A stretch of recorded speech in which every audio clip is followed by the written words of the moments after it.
Welcome to the Lock-In. It's Friday night. I'm Barry Chandler from Stories and Sips. We got a night of whiskey, a night of guests, music, chat, crack again tonight. So you're all very welcome. Thanks for joining.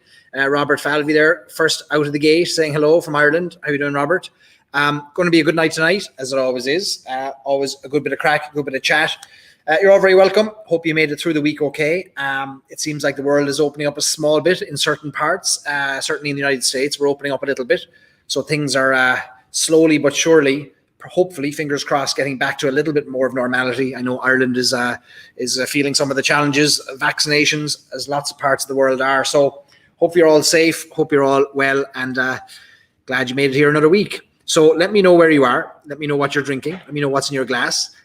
We've got 3 whiskies that we're going to work our way through over the course of the evening. We've got 2 whiskies from Egan's Irish Whiskey. Jonathan Egan will be joining us in a few minutes to chat about his family's history and connection with the whiskey and beer trade over the last couple hundred years. And we'll be tasting 2 of his whiskies, Egan's single malt Fortitude and Egan's vintage grain. So 2 unique whiskies. We've not tried these before. I've never tried them. So we'll be opening them live here on the air.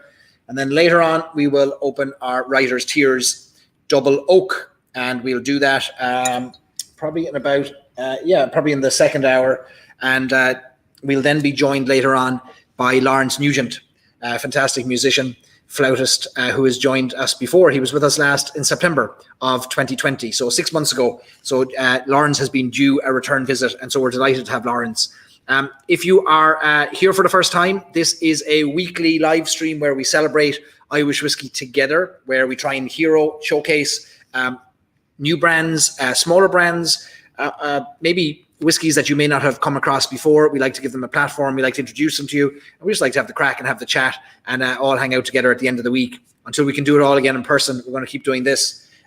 We try and bring in musical guests where we can. And we encourage you to get involved, ask questions, and we'll ask our guests as many of the questions as we can. All I'd ask of you is that you click the like button, that you click the share button, and you let everybody know that you're enjoying the Lock-In. Share it with any groups you're in, share it on your profile, share it with your friends or family. That way, more people will come to know and maybe even fall in love with some of the Irish whiskies that we feature here. So it's really a passion project all around Irish whiskey, bringing us together. The Lock-In, of course, is a traditional part of Irish culture. It's that thing we live for in Ireland when the pubs were open and they'd close early on a Tuesday night. You'd still have a thirst on you. You wouldn't want to go home, and you'd have your fingers crossed that you might get the Lock-In, where instead of the barman or the bar owner opening that door and letting all the cold air in the hopes that you would go out at 11:30 at night, he might go down to that door and he might bolt it closed with you inside, and you're now locked into the pub. And that's what we try and replicate here every Friday, is a virtual Lock-In where we're all locked into the pub and no one's going home until the sun comes up. And what started as a once-off event, St. Patrick's Day last year, has turned into a weekly event here. It started off, I think we did an hour-long session. We're now doing 2-3-hour sessions, not by choice, but because we just have the crack and we don't want to end it. So you're all very welcome. There's Larry Masuka joining us as well, our buddy Larry, who is instrumental in helping us all get our bottles of the story last year. Seems so long ago now, doesn't it? Might be almost time for another whiskey release. Stay tuned. We might have news for you the next few months. You never know. We'll keep talking. Martin Purcell is joining us from Limerick. He's got a Furcullen in his glass. Good man. Portugal is in the house. Martine is joining us from Portugal. Jeff Adams has just got breakfast tea tonight. All right. Well, that's acceptable too, as long as you're here for the crack. David Stewart is joining us, drinking Teeling single pot still. David Stewart is a man in LA on a mission to find blue spot, which is like finding gold dust. Dave O'Connell is up. Dave O'Connell, congratulations on the arrival of a new baby girl in your house. Congratulations. Great news altogether. I hope you're all doing well. I'm sure you're not getting any sleep, but that's probably why you're up. Paul Andrew has got his standard Jameson. That's good enough. And Stacey's drinking Spade and Bushel, 5-year in Columbus, Ohio, from Connacht Whiskey. So Connacht Whiskey, Connacht Distillery, almost sold out of their pre-release orders for their inaugural whiskey, their inaugural single malt. And if you're in the market for an inaugural whiskey from the first distillery in the west of Ireland in hundreds of years, first operational distillery, certainly in Connacht in the last few hundred years, check out Connacht Whiskey's website, and you'll see if there's maybe 1 or 2 bottles left for you there as well. Michael Cully is joining us. He's enjoying Middleton Dargailloch Knockrath Forest 3-5. Good man. A lovely drop of whiskey. A lovely drop of whiskey altogether. Ed Stannard is joining us, bringing Jameson Black Barrel to a bourbon fan for a dinner party. Look, this is how it happens. You find a friend who likes something other than Irish whiskey, and you slowly but surely wear them down and break them down through a constant attrition and a war of attrition using Irish whiskey, and eventually they'll become an Irish whiskey fan. That's the way to do it. Good man, Ed. And Dana is joining us in Columbus with her Quiet Man. Great stuff. Diarmuid's getting a head start in New Jersey with his Writer's Tears. Oh, he's got Barry Crockett as well. A great night full of pot still whiskies in there for you, Diarmuid. Good man yourself. Dicey Riley's joining us with Method and Madness, the latest Mulberry finish. That's the first mention of it we've had on the lock-in. Great stuff. I have a bottle of that waiting for me whenever I get back to Ireland. Could be a while. Dave has got his little girl curled up there with him. Only a few days old, and he's enjoying Redbreast 10 as well. Fantastic. What a great week for you, David. Fantastic. Fantastic. There's Jolene Cronin from all the way from Crosshaven in County Cork, from Cronin's Pub and the Cork Whisky Society. Last time I saw Jolene, we were sculling pints in Dublin after a Whisky Live. Good times. Sculling Guinness at 3 o'clock in the morning. We'll have to do that again. Let me see. Yeah, so tonight is 2 guests tonight. We'll start tonight with Jonathan Egan from Egan's Whiskey. He'll be joining us in about 5 minutes' time. And then Jonathan's going to tell us a little bit about the history of his family and their involvement with the whiskey world and the beer world, and indeed their involvement in kind of business and politics. And there's a great book written by Jonathan's relations on the history of the family, and we'll be drawing from some of that. It's really fascinating history, and Irish whiskey is peppered with characters, Irish whiskey history especially, with amazing characters and stories. And you'll see tonight how today's generation of Irish whiskey makers is intertwined with generations, 5-6 generations ago. And there's some really interesting tie-ins with a couple of other whiskey companies through Jonathan's story tonight that we'll touch on. So I'm really interested to talk a little bit of history. I'm fascinated with Irish whiskey history, and then to open and have a little tasting with Jonathan of his these two expressions that we have here tonight. Jolene says, I still have that same turtleneck on since that sesh. I do not. That was a different turtleneck. I have 5 of them now. I've become very affluent that I now have 5 turtlenecks. They all cost about €10. But no, that was a different one. That one's gone now. We've moved on. We've upgraded. So I'm always on the lookout for new turtlenecks though, so keep an eye out for me. I have a lovely Christmas one too, made of some kind of a very flammable Chinese material. So I have to stay away from fires around Christmas time. Patrick Shelley is joining us with Redbreast 21, and Writer's Tears is on deck. Great stuff. Brilliant, brilliant, brilliant. Sculling pints. Dana wants to know what sculling pints means. Sculling pints. You eat the pint. You chew it. You bite it. You have about three chews and the pint is gone. That's sculling a pint. Declan is nursing a power signature in Cork. Nurse away. Nurse away. Lovely drop. Lovely drop. Can't get that anymore. If it's on the shelf, buy it up. Cassandra's joining us. Long time no see. Cassandra, absolutely. Great to see you. It's been a while since we've seen you here. Larry says, a nice bit of foreshadowing, a new Stories and Sips release. We're always thinking and we're always planning and scheming, and I have nothing to announce, and I have nothing, there's nothing at all to announce. It's only in my own head at this stage, but there's lots of things I'd love to do. Yet the people who we'd have to do it with have no idea that I'd want to do those things yet. So nothing at all to announce yet. Nothing at all. Daniel Calhoun is joining us from Houston, Texas with Middleton Very Rare Barry Crockett. Great stuff. And Michael said sculling pints is what the Guinness guy did 2 weeks ago. Yeah, he ate his pints, ate them. And apparently that's part of your interview. If you want to go work for Guinness, you have to be able to scull a pint there live in the interview. Scull it. All right, I'm going to wait now. Jonathan will be back in a couple of minutes. I'm keeping an eye on his camera there. And when he comes back, we will bring him in and we will talk all about Egan's whiskey. So I hope you've told your significant other, your children, your pets to fend for themselves tonight, because they won't be fed by you, because you'll be so engrossed in whiskey and stories and a session tonight.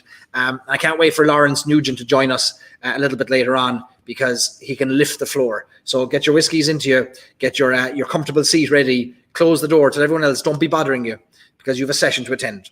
So with that, let me bring on our first guest of the evening to join us for a bit of crack and a bit of chat, and bring in Mr. Jonathan Egan from Egan's Irish Whiskey. Jonathan, you're very welcome. And he's on mute. We'll have to unmute him. Thanks for having me this evening. Thank you. Absolutely. No problem at all. Is there a more used phrase in the last 12 months than, I think you're on mute? That's right. I think it is. And, I always castigate other people for doing it. And there you go. I just did it myself. So I apologize. Jonathan, where are you joining us from tonight? I'm joining you from the Windy City of Chicago as well. So it's a happy coincidence that Lawrence Nugent will also be on the airwaves this evening. Chicago, I've been here for 5 years with my wife, and now we've got 2 kids here as well. But we think it's a fantastic place. It's obviously got a great Irish American heritage, and it's home for us now. I want to point out that I did let you know that a turtleneck was optional tonight. You were informed of the potential collaboration on the dress code, but you declined my kind offer of a turtleneck. I did because I just thought I'd be just sweating myself here, silly, and I didn't want to be, sculling whiskey. You can't scull whiskey, can you? You can't. I'm roasting myself as well at the same time. So I'm sorry. Next time, though. Next time. Are you the type of man that owns a turtleneck? I'd have you pegged for a man that has a turtleneck. Yeah. I do have a turtleneck. I own several turtlenecks. I've got a flashy black one like yourself, and I've got a green one which I bust out sometimes for around St. Patrick's Day, or as my friend calls it, the high holy days of St. Patrick. You seem to celebrate it for a week over here. That's right. And yeah. Chicago now is a different city. It was a different city for St. Patrick's Day this year and last year, wasn't it? It was. I mean, it was nice that they still dyed the river green. That happened actually on the down low, so to avoid the crowds coming out. But yeah, it's a tradition which they do, and I think it's a nice tradition to follow. There was no parade this year or last year. They actually do several parades. They have one down the south side, and then the main one, and going up Michigan Avenue. So sadly, that didn't occur. Please God, next year. Jonathan, your eponymous whiskey brand, Egan's, we're going to be tasting in a little bit. I was reading over the past few weeks as I kind of did some research before we chat tonight on the history of your family and your connections with the whiskey trade. This is not a whiskey that you didn't just get into the whiskey trade by chance. It's something that's been part of your family for a long time, hasn't it? Yeah, well, we have, I think, on the label that, whiskey is in our blood, and that's both literally and figuratively. But yeah, it started out in the business started out in the 1800s. Actually, if you go 5 generations prior to me, there was a gent named Patrick Egan, who was the crown solicitor of the Queen's County, which was County Westmeath.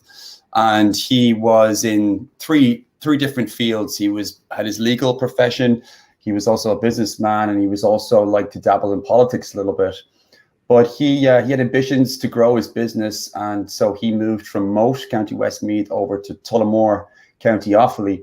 And we all think that what he wanted to take advantage of was one of the big transportation renaissances, which was the canal, which was feeding the Midlands of Ireland with the second busiest port in the British Empire at the time.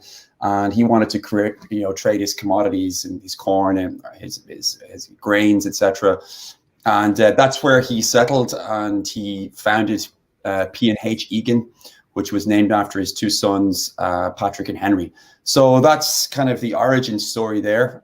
He was originally a Westmeath man, and then came over to the King's County of Tullamore. Yeah. So following on from that, it was really his 2 sons, Patrick and Henry, who kind of spread the wings of the business. At that point, they were basically a merchant had a merchant store on the high street there. That's it there. The gangs of Tullamore. Well-dressed men. Yeah, and that picture was taken in the late 1800s, before they changed the facade of the bridge house building. So as you can see, they would sell the wares and tears to the community of Tullamore. Everything, as they say, from the cradle to the grave, you could get in that store. When you came into the world, you had a cradle that you could buy off the Egans, and when you died, they had a funeral business and they'd bury you as well. That's the Irish way, isn't it? Everything contained in one place. Yeah. Yeah.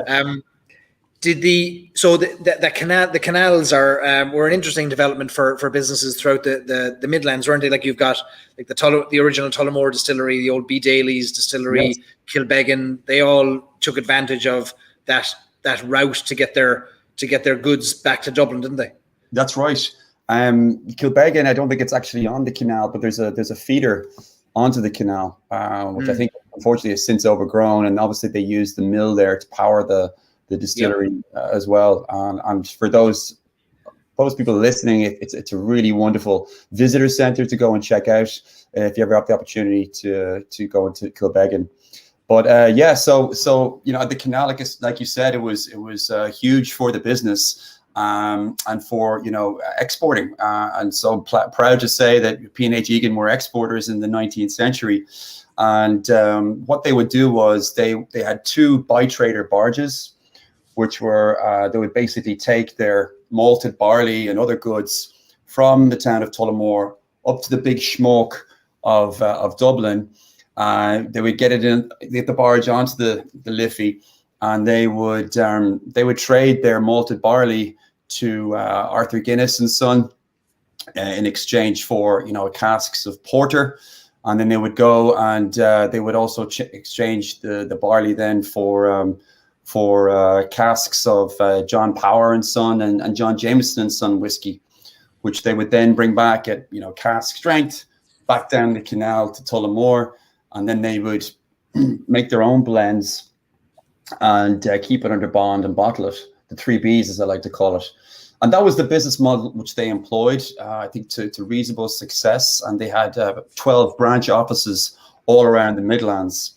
So it was that was the kind of distribution model of the day, before we had Amazon and articulated lorries and so on. The Jeff Bezos of his day.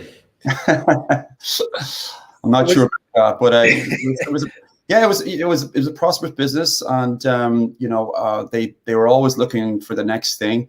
And in the early 1890s, they then bought a bottling company of B. Sterling and Company, which brought them into the water business, bottling mineral water and so on. And I've actually managed to get my hands on a few of those bottles. I actually should have brought one down. I might grab one at the halftime show, but to show you. But after that, then like I said, the malted barley, one of the key inputs of both beer and whiskey, that was something they did really well. Interestingly, that business continued in a joint venture up until the mid 1980s. It was actually called Egan Tarleton when that wound up in the 1985 or something like that. Would there have been farmers in the family, or were they buying from local farmers and the grain, and were they the maltster then between the farmers and the distilleries and the breweries? Yeah, that's right. Yeah, no, they bought from all over the Midlands, and then they did their processing in the town square in Tullamore. And my dad remembers, watching that. In Morris as well, who we spoke about earlier on, he remembers part of that as well.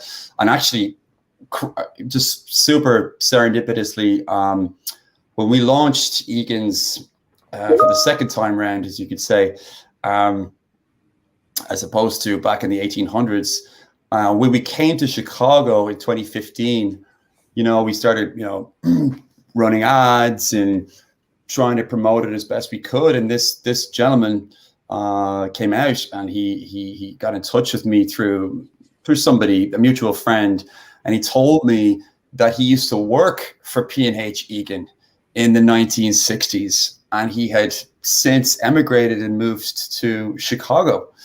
And so we ended up meeting him in the in Chief O'Neill's pub. I don't know if you've been to Chief O'Neill's. Yeah, I have, yeah.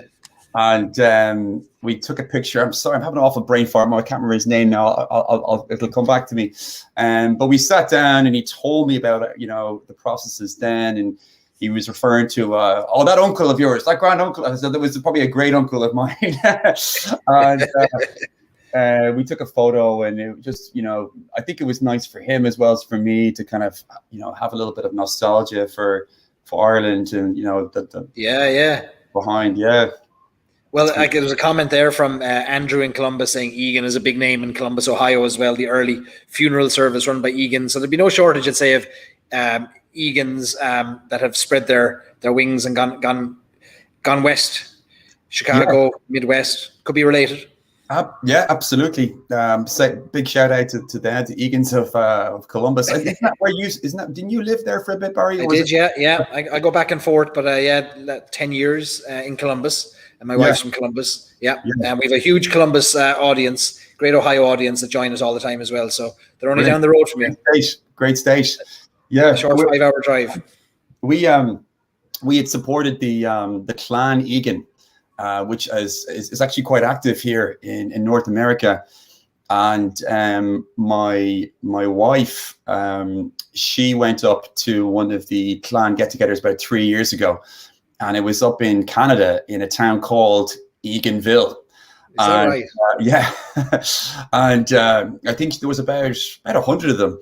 So we had about 100 T-shirts made, and we sent up I don't know how many crates of whiskey, and they were basically at one stage just walking around the streets of the tiny town, with whiskey in their hand. And they went onto the bridge, and Ali got in the middle of the road and had everyone do a toast in the middle of the road, which was... The Egans were prolific, so the Egans went far. Yeah.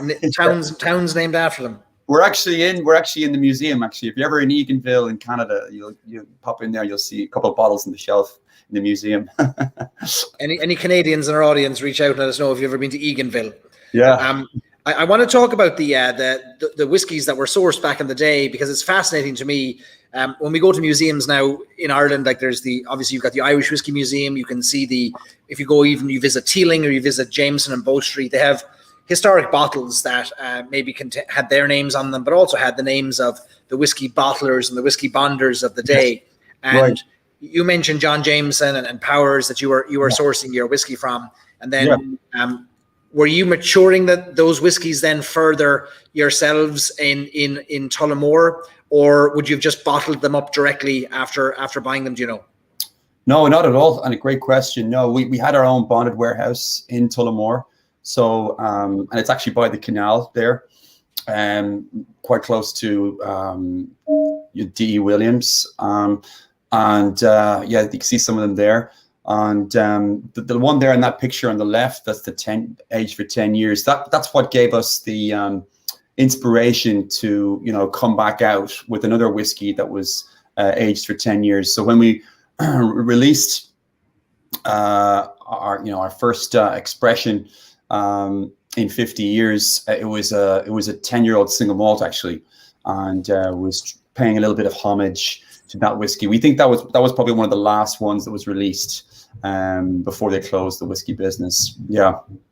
And if you look closely, you see the names there: John Jameson, Dublin whiskey, 10 years old on the left, and then Egan's number 8 in the middle. I think it looks like John Jameson on the right, or it could be some other signature. I'm not sure. Yeah, they're actually signatures of the directors of the business there. Okay. PJ Egan and I think it's James Egan. But yeah, that number 8 was probably the most popular of all of them. I think it was a pot still whiskey. Yeah, I mean, at some point we would like to do another release of the number 8, when the right time comes around. What would have been the significance of the number 8? It wasn't the age of the whiskey, was it? It was no. There was some other reason for it. They just had consecutive releases, I think and so that was the number 8, and that was just reached more popular acclaim than the other ones. And you'll see like a lot of pubs around Ireland and, and abroad in Irish pubs, you'll see that Egan's number 8 in a kind of a sign, which has been popularized in posters and, and what have you. Yeah, there you go. To have it here. Yeah, yeah. Right on cue. Yeah. It was fascinating to me when I first got into Irish whiskey to learn that distilleries, it wasn't until the 1970s for the most part, distilleries were selling their whiskey in barrels to the middlemen, the merchants, the bottlers, and that's why we have there's a proliferation of unusual bottles and labels and colours in pubs all around Ireland, many of whom were bottlers themselves and had their own names on the bottle, and then they shared maybe some label space with Jameson or Powers or George Rowe or whomever they source it from. Yes, and that's the right thing to be doing. And it was, it was very popular at the time. We've never really hid the fact that we've always sourced our whiskey. I mean, the Egans weren't distilling back in the early part of the 20th century, and we're not doing it now. And that's usually kind of when someone asks about, distilling and what have you, we say, well, we're just basically continuing the tradition of Egans in the past. Right. So when you were maturing these whiskies in your bonded warehouses, you mentioned that you were using the canals to send grain up to Dublin. Would those same canals have been used to transport barrels of whiskey then, or would they have been transported by road, or where would they have gone? The end point was probably, and this is, I could be wrong, so I stand to be corrected, but the main point of distribution was through the branch offices that we had. There was 12 branch offices, and the main HQ of that was Tullamore. So at the time, a lot of people would have been doing their main shopping, purchasing, etc. The day out, getting the messages, as we say in Ireland, would have been Tullamore. It had been a bustling town ever since the 1800s. And incidentally, it was Patrick and Henry who were the town commissioners that really put it on the map. In fact, it was Henry Egan who advocated to get potable water piping put through the town, gas put through the town as well. So they did really a lot for the town. Yeah. Tullamore, it seems like whiskey has caused a lot or prompted a lot of innovations and developments. Again, the town of Tullamore is pretty unique. Between the old Tullamore distillery and now with Egan's, there were lots of innovations like electricity, phone lines, gas, things that were brought in because of whiskey, because of the money that was in whiskey and the need for a little bit more commerce perhaps, or take advantage of modern conveniences like those things. Yeah, I think that's a good point.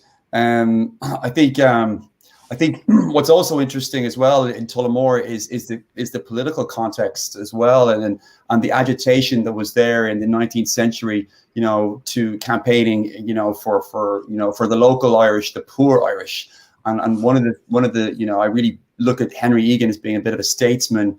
He wasn't just sitting in his big fancy house at the top of the town.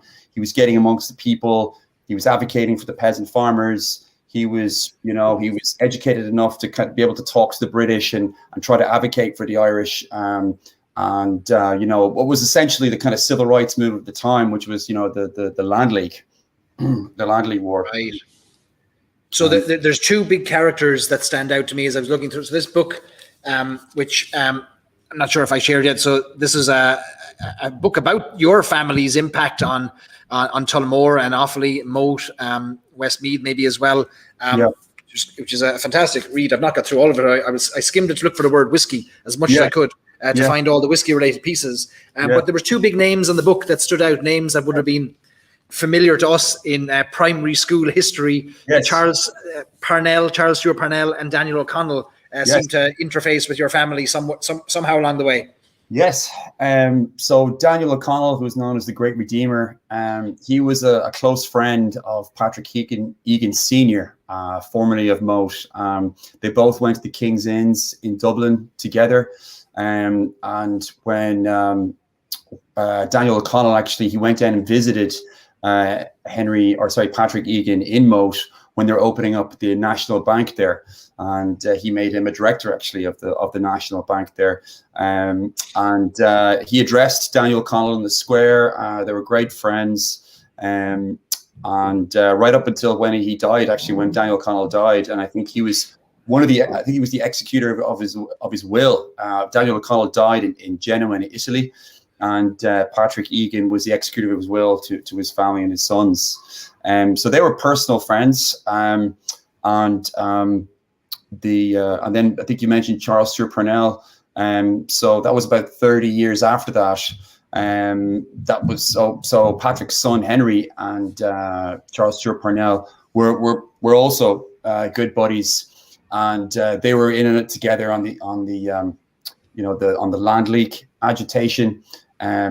Henry Egan was the secretary and founder of the Land League in Tullamore, and Charles Stewart Parnell came down to Tullamore when they organised one of those monster meetings to kind of get everyone to rally together and say enough was enough. So I'm really proud of that. And he was, you may have noticed on I think if you buy the bottle of Egan's Centenary, which, sorry for the shameless plug, but inside here, it commemorates the 100 years of his passing, and you'll see a little bit of tweed here. And there's an interesting story there, if I could recap that. Yeah. Blarney tweed. So basically, during the Coercion Acts, there was two leading protesters, Mandeville and John Mandeville and William O'Brien. And John Mandeville was just a local, farmer. William O'Brien was an MP, but because they were basically persecuted for advocating for the farmers, for basically to get the land that they were occupying. That was the aim of the Land League, was to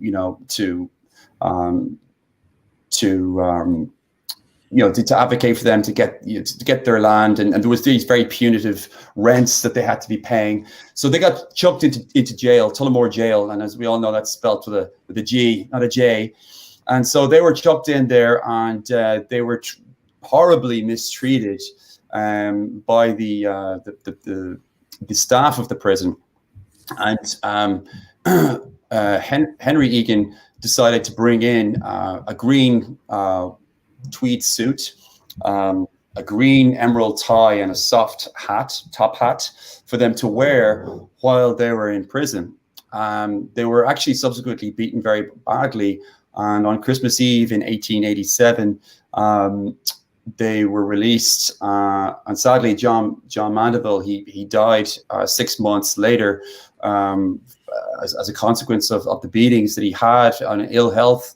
But meanwhile, William O'Brien, he recovered, and he went back to Parliament, which was, as you know, was in London at the time. And as a sign of protest, he wore that same suit that Henry had given him that when he was in prison. So that pissed them off. Arthur Balfour was the Secretary of Ireland at the time, and it was a bit of a fingers up to the British at the time. Yeah. Yeah. Huh. Interesting. And so you've commemorated that with a little bit of Blarney tweed, a bit of Cork influence there as well. Yeah, absolutely. And actually, I think the whole Land League started in Cork, if I'm not mistaken. So kudos to you. I do believe it did. Yeah, and I was curious if you'd ever come across or met Sir Maurice O'Connell from Wayward Irish Spirits, descendant of Daniel O'Connell at all. Have you come across Maurice in your travels in the world of Irish whiskey? I haven't met him personally, but obviously heard of him. Yeah. He's obviously a guy who's accomplished quite a lot. But I didn't know that he was a direct descendant. Now I'm happy to know direct that. Descendant, yeah, and living in the O'Connell family home down in Killarney. So there's a tie in a few generations later, perhaps for you both. We should raise a glass then to these the O'Connells and all they achieved. We should. Well, that's a good excuse to open one of these bottles, isn't it? Because I've not had any of these. Open it, Barry. No, they'll never get open otherwise. So we've got two Egan's expressions here. Let me hold these up here. So we've got vintage grain and we've got single malt Fortitude. Which one should we start with? let's go with the Fortitude, because we've been talking about Henry Egan, and it's a little bit of a testament to his own fortitude. Okay. So this is, tell us what we have here. Sure. So this is a single malt whiskey, which has been exclusively aged in Pedro Ximénez PX casks. And I'm proud and delighted to say that we were the first ever Irish whiskey to release a whiskey that was exclusively aged in the PX casks. There's since been others, but we were the first to do it. So 100% in PX casks. Yes, sir. Put it up here so people can see it.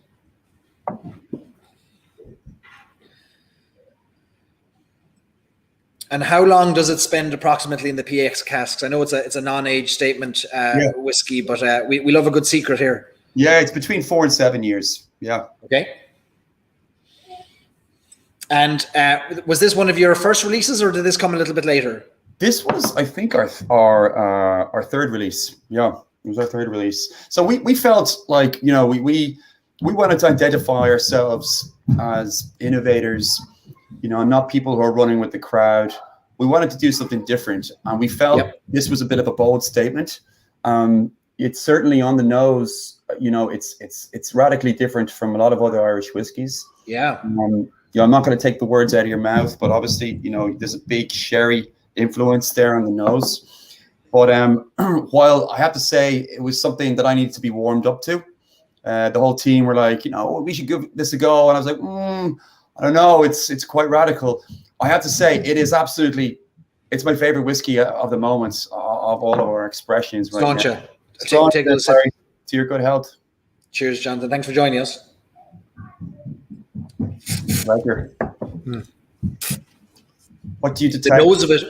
The nose of it is this lovely balance of there's a rounded barley, like the fruitiness of a new make spirit blended with the dry nuttiness of a sherry coming through on the nose for me. Yes. It's a lovely fruitiness meeting that kind of a lively, lighter, brighter fruit meeting a dark fruit, and then kind of and a kind of a wood spice coming through it, kind of a toasted wood spice on the nose. Yeah. And there's a little bit of, marzipan there as well, which you may also detect, the sultanas and so on. And then on the palate, then, it's got that, that classic single malt, creaminess and maltiness as well. Oh, it does, yeah. The PX, I love a sherry finish, but this is not a sherry finish. This is a sherry maturation, 100% sherry maturation. Yes, sir. So it's never seen a bourbon barrel. Wouldn't know a bourbon barrel if it hit it. It hasn't. Yeah. No, it hasn't. Which is obviously quite relatively novel. Just saw there, Mr. Michael Mullen there said, Mandeville's a Cork man. You shouldn't fight with a Cork man. Smart man. Yeah. Smart man. And you on with a Cork man. Yeah. Oh, there's Cork people here in Chicago, and so we won't say we won't slight any Cork people on the. No, we won't. No, leave us alone. We're grand. Jeff's got centenary in his glass. Jeff Timmy in Indiana as well. He's sipping on that. Wonderful. There's so what notes do you get when on the palate with the Fortitude? I have some that I have, but I'd love to get your tasting notes on it. I think again the sherry is there. It's not going anywhere, right? Like I said, the marzipan, sultanas, the dried fruit is there, and I love it on. I love that the finish in it. I have to say, for me, the telling of a decent whiskey is in the finish, and it's just got that wonderful warmth. There's definitely no burn, and it's complex, but it's not too complex. And it's a whiskey that's around $40-$45. But I mean, I have to say, I'll put this. You can make a really amazing Manhattan with this, which is my go-to Friday evening drink, as opposed to my Saturday drink. Or your Friday morning drink, or your Saturday afternoon drink. My Saturday morning drink. Yeah. It's a lovely. There's yeah, the PX note comes through. There's a lovely the right side of musty. I don't know how to better explain. There's a lovely old cask. Like if you walked into an old cellar full of wood and it was raining, there's a moisture. There's wood in the air. There's there's old wood. It's not mahogany. It's not polished. It's just old, refined wood. And I love that about that heavier, darker PX sherry note that comes through. Yes. Yeah, no, kind of a medium medium sweetness finish then. Yes, absolutely. No, I mean we don't want too much sweetness. I think on our next expression there's that has the sweetness, but no, deliberately not. I mean, like I said, it's still a single malt. I'm actually I'm head over heels in love with the Fortitude. But it was something that I had to warm to. I think it's a bit like, when you're an Irish fella and you get your first pint of Guinness, you're drinking it because you kind of have to drink it, right? And you may not really like it or not, but that doesn't really matter because you have to drink it. But then, over the course of time, you really get to enjoy it and savor it and really understand. Warm to it. Yeah. Warm to it. And it's part of the culture as well. So yeah. It's the same with the whiskeys, But I find this a hugely enjoyable whiskey. Whether you're an Egan's fan or not, definitely try this or try some whiskey which is using the PX casks because it's a wonderful experience. 46% ABV. People are asking what's the ABV on this one, so 92 proof. Yeah. Megan wants to know, why did you go for a higher proof than you legally had to? Is there a reason why you went to 46 instead of 40? All the Egan's whiskies are higher proof. We think it's we think our whiskies can be enjoyed in a number of fashions. I mean, obviously we're drinking it neat right now, but my mother, when she drinks whiskey, she puts a dab of water in. She swears by it. You get a whole other profile of taste that really opens whiskey up sometimes. So I would endorse her philosophy there. We'll drop in. Yeah. And also, I mean, a lot of people drink with, I don't typically drink my whiskeys with ice, but some people do. So I really think that it suits the whiskey well to have the higher proof. And in fact, all of our whiskeys are a little bit higher. And non-chill filtered, 46%, and then 100% PX cask. Yeah, that's her. Very good. Are you a sherry drinker? Are you a sherry drinker yourself? No, there hasn't been a sherry drinker in my family since my grandmother. Yeah. But I'd love a sherry finish. Like I'm obsessed with sherry, high sherry contributions to like the Redbreast line of whiskies. Give me a sweeter, heavier, juicier, dark fruit whiskey all day long. That would be my go-to. Like a fortified wine finish or a fortified wine 100% maturation would be where I'd lean. If I had the option. Yeah. Interesting. I suppose there's always a story in most Irish families about getting the sherry out when you were sick. And I think that was my first ever. It was my first ever dalliance with alcohol. I think I was about 6 or 7 years old, and I was 6 because my granny died in '86, and I was down in her house in Kildare, and I remember her commanding my mother to give me a drop of sherry. I had a dessert spoon of it. Is that right? Yeah. I have memories of sherry, all right, when I was younger as well. Like my grandmother as well. Like, I suppose all of our grandmothers, like growing up, that would have been their little tipple, like a little sip of sherry before dinner, maybe. I remember on a Sunday afternoon, like before we'd have the Sunday roast.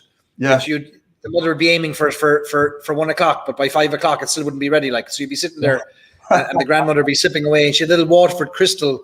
She had a small little Waterford Crystal sherry glass, like a small little wine glass, these small little sherry glasses. Yes. And she'd sip away in her sherry there, happy out, not a bother in the world. Yeah. As it should be. As it should be. We didn't talk about how these whiskies came to be and how the brand got revitalized and came back to life. Yeah. We talked about some of the history there. So what led eventually to you saying, the family saying, "Jez, it's time for a whiskey with our name on it again"? Yeah, well, that story begins actually in Shanghai, China, where I used to. So I believe you know my best friend and business partner, John Ralph. So the two of us used to live together in Shanghai. We had our own apartment, and you can imagine the antics there. But he had, as you know, he had a successful drinks business in Ireland. He came over to Shanghai to set up another company there. I've been in manufacturing. I still am. But I had put together a little PowerPoint deck, as a lot of these ideas start off with. And John had he was like, his interest was piqued. But it wasn't really until we went back to Ireland one time, I think it was for Christmas. And I invited John down to the house for a while. And he went to the loo. And inside the loo is basically like a museum of Egan's barrels and bottles and labels and posters and mirrors. And I think we'd had plenty of bottles of wine and pints of Guinness at this stage. But he came in and he just said, "I've had the eureka moment. There really is a brand here." And I said, "I tell you this all along." But that was kind of one of the kind of starts of it. Was I had been going back to Tullamore.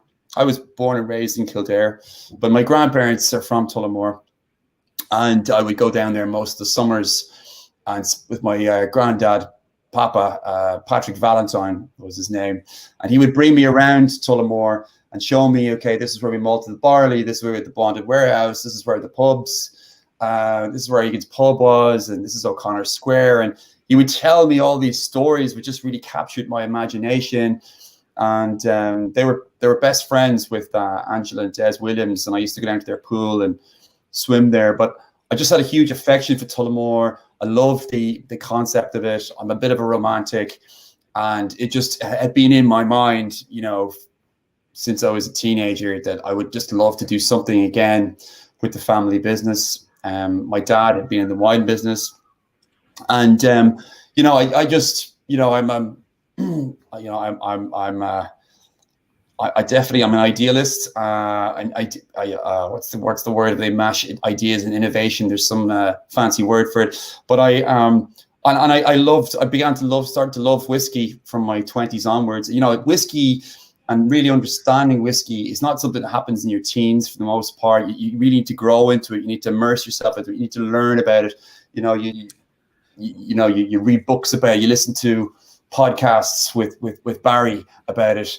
And it had been something I really wanted to do. And I had a bit of momentum when John got interested in it. And then I ended up getting in touch with Morris, who wrote that book, Morris Egan, over LinkedIn Messenger.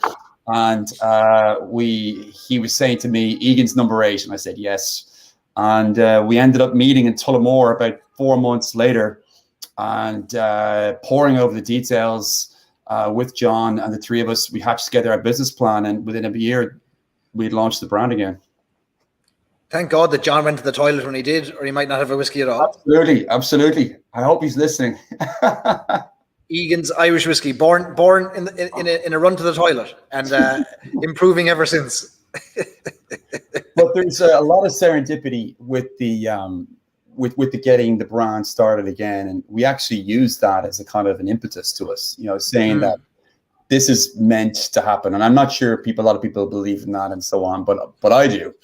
And I have a couple of tales of that. And one of them was, and again, this is a bit of a crazy story, but John and I went up to visit a close friend of ours up in Beijing when we were living in Shanghai, and we got invited to this party on the deck of an aircraft carrier, which is moored off the coast of Tianjin.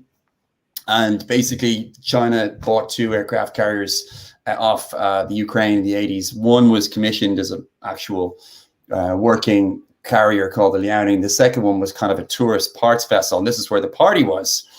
And there was on the bus we were leaving Tiananmen Square, heading over to Tianjin, and there was this girl on the bus, and I couldn't keep my eyes off her. And once we arrived at Tianjin and we're getting on, I tried to make conversation with her and what have you, and probably made an absolute idiot of myself. But one thing about me is I have persistence. It's also called stubbornness, but some people call it persistence. And so I met this girl and I said hello to her, and I said to her, "Oh my goodness, is that an Irish accent I detect?" She goes, "Yes." I said, "You're definitely the only Irish girl here this evening." He said, "I'm pretty sure I am, but I know there's a bunch of you reprobates from Dublin there on the deck." And I said, "Yeah, have you met some of them?" "Oh yeah." And I said, "Well, are you from Ireland? Whereabouts are you from?" And she goes, "I'm from Tullamore, County Offaly." I was like, "Are you serious?" She goes, "Yes, I'm deadly serious. I was born in Dublin, but I've been living in Tullamore for most of my teens, and Tullamore is my home." And I'm like, "Well, that's just crazy. Actually, all my dad's family are from Tullamore." And they said, "What's the name?" And I said, "Egan." And she goes, "Oh, actually, you know what? They mentioned your family in school, Patrick and Henry Egan." And actually, my bus stop across the way from the bus stop to my school, to Sacred Heart, there's a big sign that says P&H Egan, Maltsters, 1852. She says, "Is that your family?" I said, "Yes, that's my family." No way. That girl has become my wife, and I told her again about what I wanted to do with the whiskey, and I told her I wanted to go to America and start promoting this Egan's whiskey. She said, "I'm from Tullamore, I'll support you." What a great story. Sláinte to Mrs. Egan and that move. Alison, sláinte to Alison. So should we be expecting a future release, Girl on Aircraft Carrier, future Egan's whiskey, perhaps? I think I love the idea of Egan's, of women in whiskey. And I know that you've done amazing collaborations with Louise McGrain, who's definitely the most famous Irish lady in whiskey at the moment. And I think, if you look into the history of Poitín, which is our precursor, right? Poitín is the precursor to whiskey. You'll find a ton of great stories of lady distillers with their little Poitín stills. And, that's obviously for another day and another podcast. But there's fantastic history with women in whiskey. And so to answer your question, the short answer is yes. How we envelop and do that is yet to be seen. Interesting. But yeah, I think we should. And so, Marcus, if you're listening, John, if you're listening, we need to have a meeting about that next week. Well, we know that women are far better in the whiskey world than men. They have better noses. They're better able to detect flavors and profiles. And the whiskey industry, we wouldn't be drinking whiskey if it wasn't for the women in the world of whiskey over the last couple of 100 years. And yes. If we were smart men, we'd just get out of the way and let them run the shows and bring out the whiskeys. We're not that smart, which is why we're bringing out whiskeys. But perhaps we'll be smart enough to step aside. Again, that's where the stubbornness comes in, right? We're not that smart, but we're stubborn. That's right. How long? When were you living in China? From Taiwan was in 2003, and then I moved to Shanghai, the mainland, in 2004 up until 2015. So kind of 12 years. Wow. Okay. Minus, yeah. But it was a great time to be there. We've actually launched Egan's in China now as well. I interestingly had an email from a Chinese lawyer asking about the trademark to Egan's, which thankfully we did several years ago. So that'll be a market that we try to dabble with. The Chinese, they're very much into their brands, so it's a really tough, egg to crack. But yeah, I mean, actually, Japan. We hope that Japan should be a decent market for us this year. We did. What did we do? We did a promotion there earlier in the year. We shot a few videos, and we've got some great partners there. And our sister brand Cocalero is tremendously successful there, so we're able to piggyback on that a little bit. Oh, very good, very good. Yeah. I spent a bit of time in Asia, but I was working on ships. I was working on cruise ships way back in the early 2000s, and we would do this kind of like 2-week cruise passage between Ho Chi Minh City and Hong Kong, and then we did a repositioning where we went from Hong Kong all the way to Alaska, and I spent probably a month going up the East Coast and Shanghai and a lot of different Chinese cities along the way, and didn't spend enough time there, but fell in love with the culture and the kindness of the people in the short time that I was there. Absolutely. Yeah, no, I mean, before the pandemic, I was going back to China. I've got it 5 times a year. I have a business there. That's where a lot of our manufacturing has been done. Not of the whiskey now, of other stuff. But I love that the Chinese people are very warm, very hospitable. And young John Ralph and I, we used to have a lot of these Chinese banquet dinners, which we go out to with the factory bosses and stuff, and we would drink their local distillate called Baijiu. I don't know, did you ever drink Baijiu at all? Yeah, I did. Yeah. Put hairs in your stomach. Yeah, well, absolutely. Yeah, not for everybody, Barry. It's not for everybody. Yeah. I see more and more mentions of Baijiu now. People are starting to become aware of it in the rest of the world, and they're trying to understand it and taste the various versions of it. Maybe it's going to make more of a Western world appearance. I hope so. There's a brand called Ming River, which is I think it's Diageo brand, but you see it being used in kind of experimental cocktails, mixology, etc. I'm actually a part of a small upstart Baijiu brand called Ganbei Baijiu, where we sell up in Minnesota a little bit. But I mean, it's a bit of a moonshot, to be honest, here in the United States. It's setting up a brand in the US is really, really tough. I mean, it's definitely put some gray hairs on our heads, and you learn some lessons, some painful lessons, but then hopefully you meet some good partners. It's really all about partners and distribution. But I don't know. I think it's definitely a little bit early to start thinking that Baijiu is going to be a winner here. For now, we'll sip on the whiskey. In the meantime, yeah. John Ralph, your business partner, you mentioned he's in California, isn't he? He's on the West Coast. Egan's is available.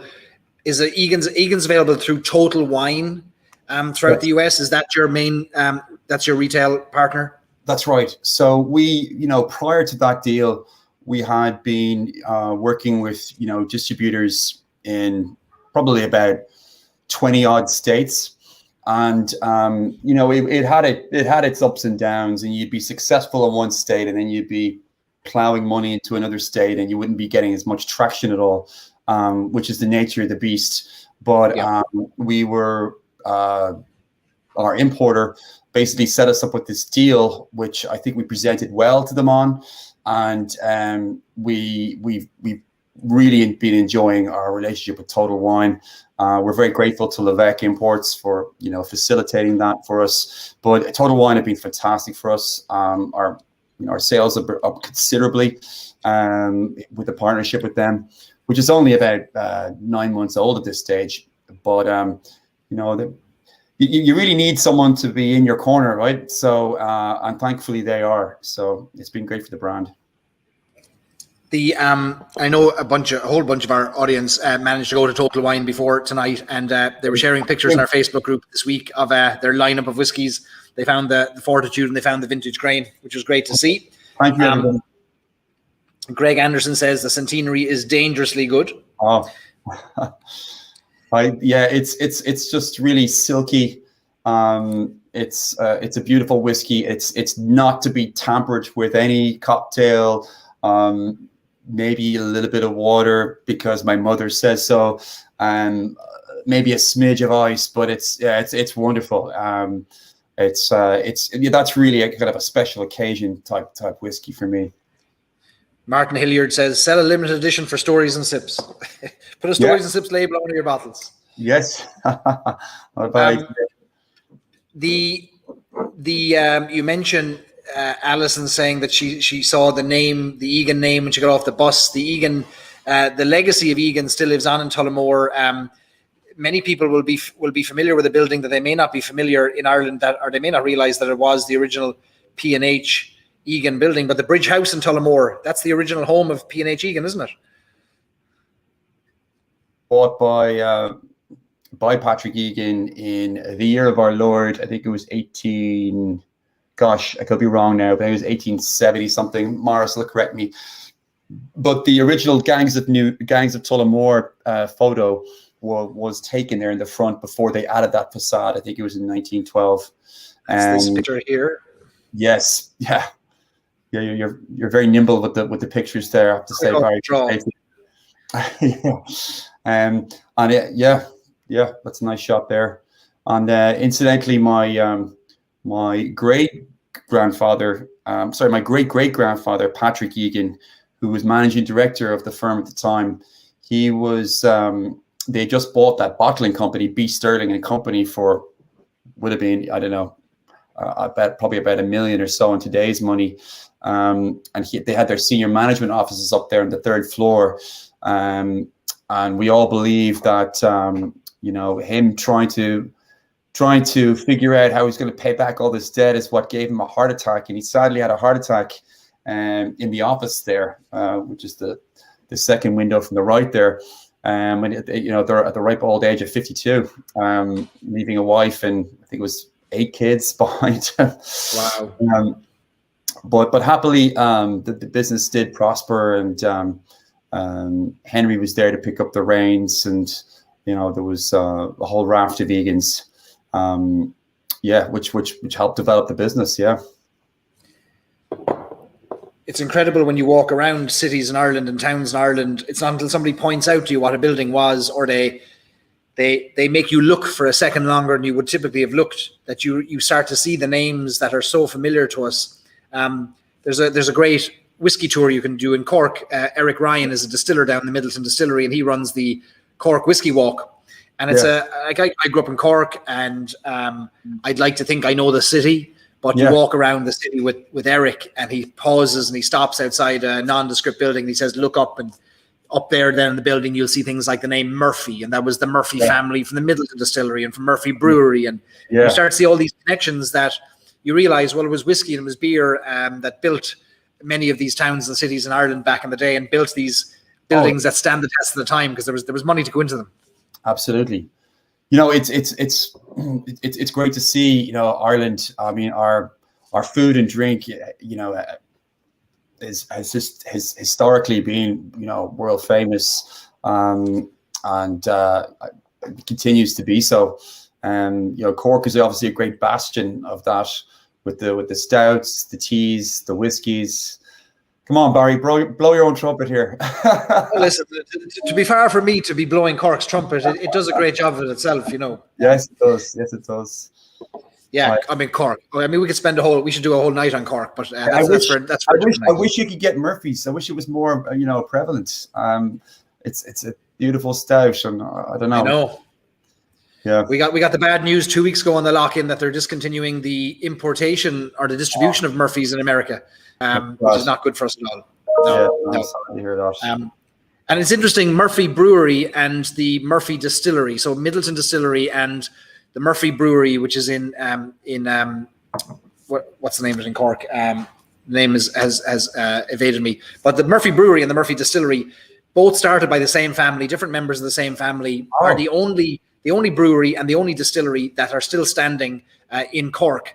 After all of the consolidation, fires, going out of business, the breweries disappeared, the distilleries disappeared, but Middleton and Murphy Brewery stayed standing. And so whatever the Murphy family had in their veins or their business prowess, it stood the test of time, which is incredible. Yeah, no, a testament to them. testament to them. I mean, our business got through 116 years, 1852 to 1968. It got through 2 world wars, the War of Independence.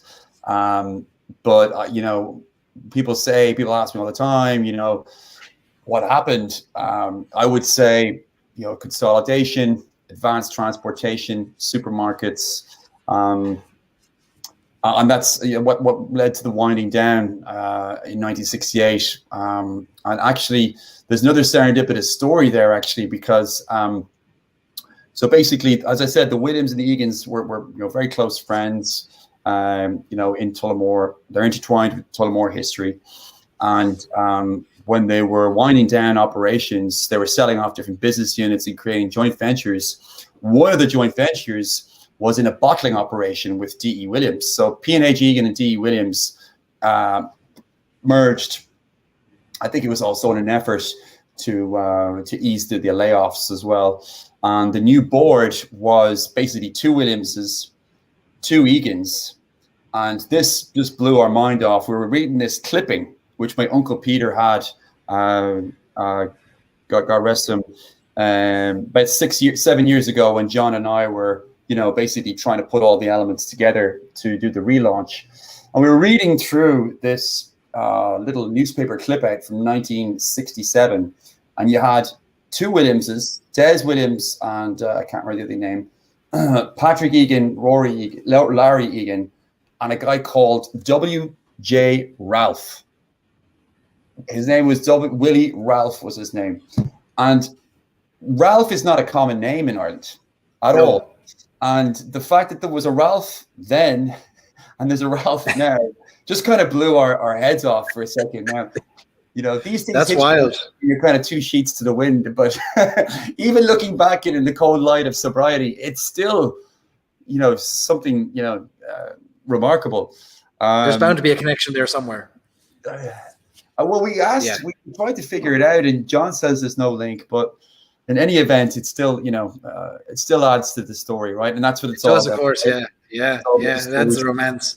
Yeah. Between those connections then and the fact that you now have a few generations later, this generation of Egans, you've got this generation of O'Connells who are now in the whiskey world as well. Yes. What amazing links back to the past. And so we love a good story in Ireland. We love trading on a bit of history. It never hurts us. Absolutely. Yeah. Mark Gillespie is joining us. Hi, Mark, from Whiskey Cast. He said at least we're getting Sullivan's beer from Kilkenny here now, so he's happy with that. Yeah.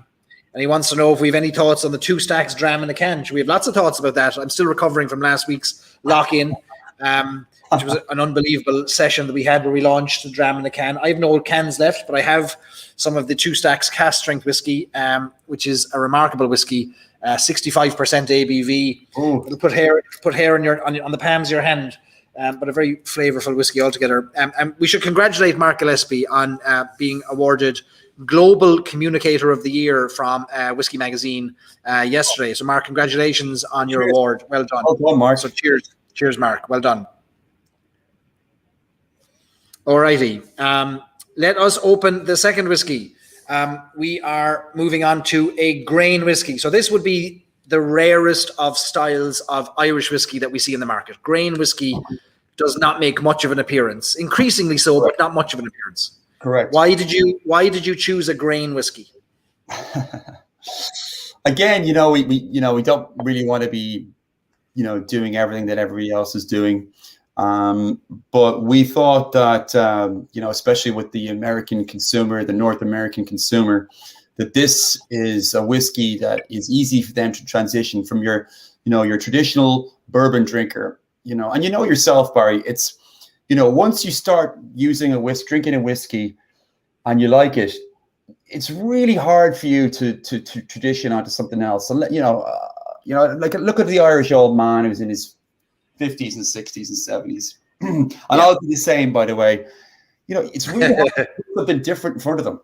It's really hard to do that, and so the vintage grain is, I think, in terms of its profile, it's a lot easier for that bourbon consumer who's only ever drank bourbon to tradition onto this. You know, obviously we'll get to the flavor profiles in a little bit, but that was one of the reasons, if you're really asking me on the spot.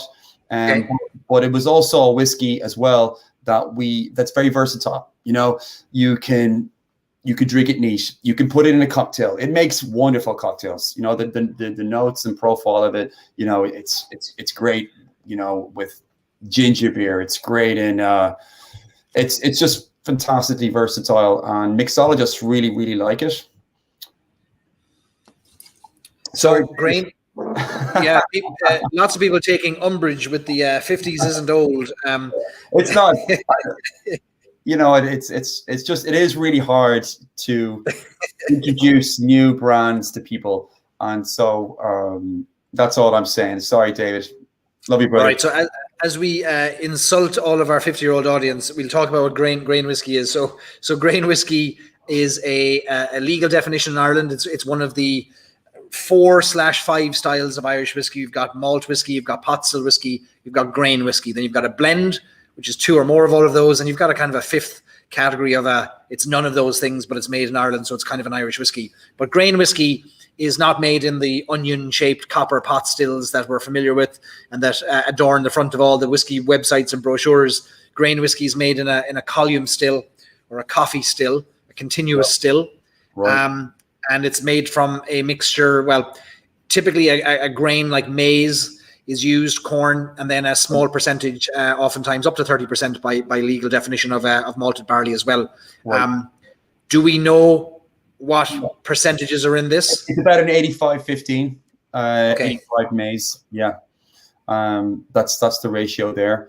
And we've aged it for between 7 and 11 years, depending on which expression you got and whether you got it in Ireland or in the US. We've done several different runs of it. But you know, I think it's an exciting whiskey. Like I said, it's very versatile. It was enormously important for us that it was, you know, it was not just geared. I mean, we wanted to be geared for the North American consumer. But you know, it's got the sweetness. It's got a little bit hint of spice to it as well. So I you know, I'm a big fan of it.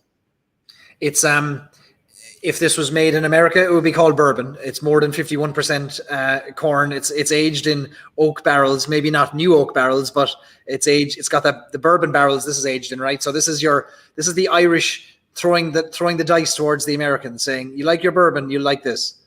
Yeah, a little bit like that. Yeah. Yeah. Very good. Very good. Well, I've not tried this yet. I'm excited to try it. Yeah. Take a little nose of it. Yeah, kind of a honey slash pear note on the nose. Yeah, it's kind of soft spice note. We'll take a little sip. And we'll say sláinte, Jonathan, on the grain. Take a little sip of that.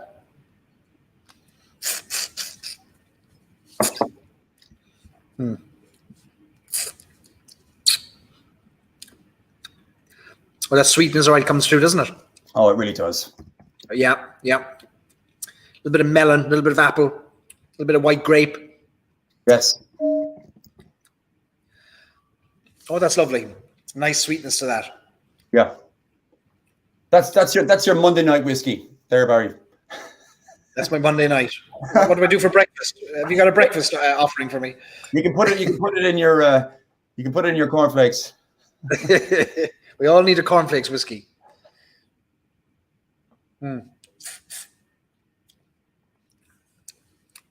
Yeah, there's real white grape, like it's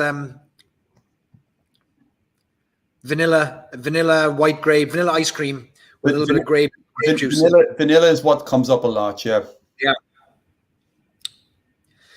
Right, our single grain whiskies are becoming a little bit more popular. I think there was one released in Ireland today. W.D. O'Connell released a grain whiskey. A single grain whiskey. So we're seeing more of them arrive on the market, but they're not as commonplace yet. But I'd imagine it's only a matter of time before people start to understand them and warm to them and understand how they're made and these new profiles.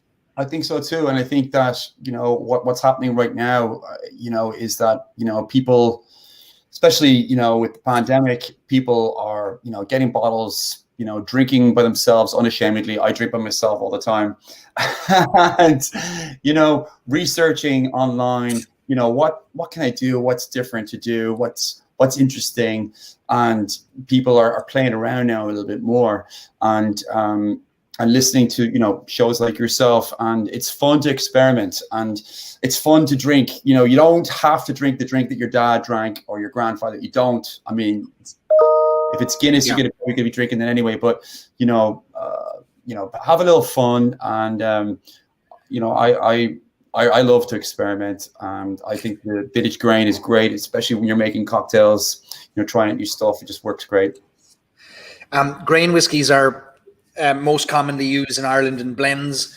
So whether it's a Bushmills or a Tullamore Dew or a Jameson, there'll be a grain component, typically maize, and they're not often released, like I said, on their own, but they are widely used. I mean, it's probably the most used grain in Ireland. Barley, of course, we're very proud of, but we can't grow maize very well in Ireland, or not to any great the quantities needed, or with the weather needed, the weather we need, can we?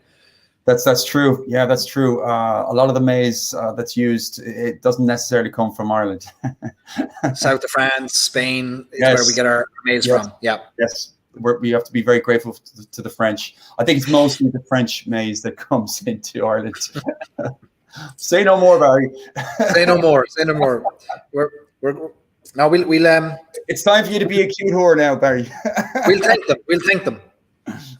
The grain whiskies are known for they're produced at very high proof, but they're also quite light, quite delicate, quite floral, and they round out a blended whiskey, the kind of the heavier style of a single malt or a single pot still. The light floral grain will balance it out and make for really a blend that saved the world of Irish whiskey in the 1970s, as the Jamesons, the Powers, and the like transitioned from heavier single pot stills to a blended whiskey that the Scottish had made more popular through their use of the column stills. And only now we're finally getting around to releasing that grain whiskey on its own. But grain whiskey is a big part of the Irish whiskey industry, for those who are not familiar. Yeah. David is going to pick up a bottle when he's in South Carolina next week. Very good. Oh, great. Yeah, David, we're in Columbia, South Carolina. We're in the Total Wine down there. Sadly, in the Total Wines in North Carolina, because it's a state. It's what do they call it? State run. They can't sell it in the Total Wines there. It's only wine and beer, which is sad. Ryan wants to offer up Nebraska's maize for your next whiskey. So okay, there you go. Free to a good home. Peter says, no, that's why we're here. We're friends on a Friday night, never alone with stories and sips on. Yeah, that's the goal here. That if we drink alone the rest of the week, we'll have someone to drink with on a Friday night at least when we're here. That's brilliant, Peter. Thanks for chiming in there. When were you last in Ireland, Jonathan? Oh, I mean, we've been trying to get back, obviously, for the last year. But the last time I was back was September 2019. And we went back and visited the folks. We did went to Tullamore. And I think we went to Italy as well, I think, for a wedding. But it was probably like a 10-day trip back in September 2019. We've been trying to get back several times since. We tried to, we have our annual general meeting in Tullamore, usually every August. And we were very sad that we couldn't do that this year, because it's just one of the only moments where the family gets together, and it's get together and BSing and shooting ideas, and then ended up at the brewery tap until closing time. Nice. Which, by the way, is probably one of the best pubs in Ireland, if you ask me. We're all dying to get back. Like everyone here on the lock-in is dying to get to Ireland, and every time we mention the greatest pubs and distilleries, we're both exciting people and disappointing people at the same time. When were you last back, Barry? It was we were lucky enough. We got back in November last year. So we were back in November 2020. We flew in and we did 2 weeks of quarantine down in West Cork before then just bubbling with my parents. So we didn't see a single soul outside of my parents. But we spent four weeks with them after the 2 weeks in West Cork. And I think probably a week after we got back, Irish cases went through the roof, and it would be much harder for us to get back now. Right. So we were lucky. I think we just counted our blessings that we got it all last year, Yeah, absolutely. No, you were very lucky. Yeah, no, we tried to have our parents come over, but just unfortunately couldn't make it happen, unfortunately, for a variety of reasons. So are your kids, how old are your kids now? Have they seen Ireland yet, or? Yeah, it's a good question. So we have a newborn, Sophia. She's 8 weeks. Congratulations! Yeah, thank you so much, Sophia. We have yet to actually wet the baby's head, unfortunately. So I'll have to do that. I'm still waiting to do that. Bring Sophia in here now. We'll do it live on the air. We'll wet Sophia's head right here. Don't make. I may just do that. We're a welcoming audience here. We'll say a prayer or a blessing of some sort. I'll fire a shot across the bow to Alison, and maybe she'll come down and join us. And then we've got a son, Henry Patrick, who we fondly you know him now as Harry, but we actually named him after the Patrick and Henry of yesteryear. But he's 5. He has an Irish passport. He was born in Ireland, but he has an American accent. And there's the mother-in-law there. Hey, Martine. She's keeping an eye. They're in Portugal. Hi, Martine. Hey, Colin. We can't leapfrog ahead of the mother-in-law, Martine. No, we can't. No. You don't want to be crossing that woman. I can tell you that much. No. Whatever about a Cork man, but so Harry, he's 5. He knows he's Irish. He prefers himself as Irish American. He's very proud that he's got that Irish heritage. He loves his grandparents. He loves going back to the homestead and running around the fields. But yeah, unfortunately, with where the pandemic is, it's just it's tough for families, and we wanted to have the folks come over, and Martine and Colin for the birth of Sophia, but it couldn't work it out, unfortunately. But we'll figure it out. Tell us about Martine's book. We want to give Martine's book a plug live on the air here. Absolutely, yes. Martine published a book. It's on Amazon. It's what's it called? Is it Granny on the Run? Martine, you better help me out here. I'm having a brain fog. Yeah. But Martine and Colin, her husband, they embarked on a 1.5-year tour around the world. I think it was in 2017, 2018. They went to Iceland. They then went up to Canada. They came down to New York, Chicago. They spent a month with us. They went to the West Coast. They went all the way down. Irish Granny on the Run is the name of her book. It's on Amazon. Check it out. It's a great read. Buy Martine's book. Everybody go buy the book today. It is actually great. And he's a great storyteller, and it's very amusing. It's brilliant, actually. She has a blog as well, Granny on the Run. And then they went out to Asia, and they were teaching over in a small town called Yangshuo in Western China for several months, and they toured over there. They went to Vietnam, and then they ended up actually in Greece, teaching some of the migrant children, some of the Iraqi Yazidi children, which was extremely noble of them, something I don't think I could have done myself, and then back through Europe, and now they're a resident in Portugal, outside Lisbon. Yeah. Well, sláinte to Irish Granny.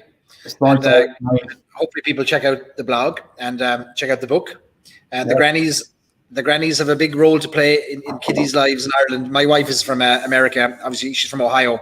And whenever we go back to Ireland, she always remarks upon the connection between children and their grandparents in Ireland, and how connected they are. And it's lovely to see like little kids spending time with their grandparents and having adult conversations together. It's the most heartwarming thing I've ever seen. Absolutely. And Martine and Colin are some of the best grandparents that, Harry and Sophia could have. They give a lot of time to them, they get down their level, and they have really interesting conversations, which only a young kid wants that, So yeah, I'm very grateful to you both, Martine and Colin. Thank you so much.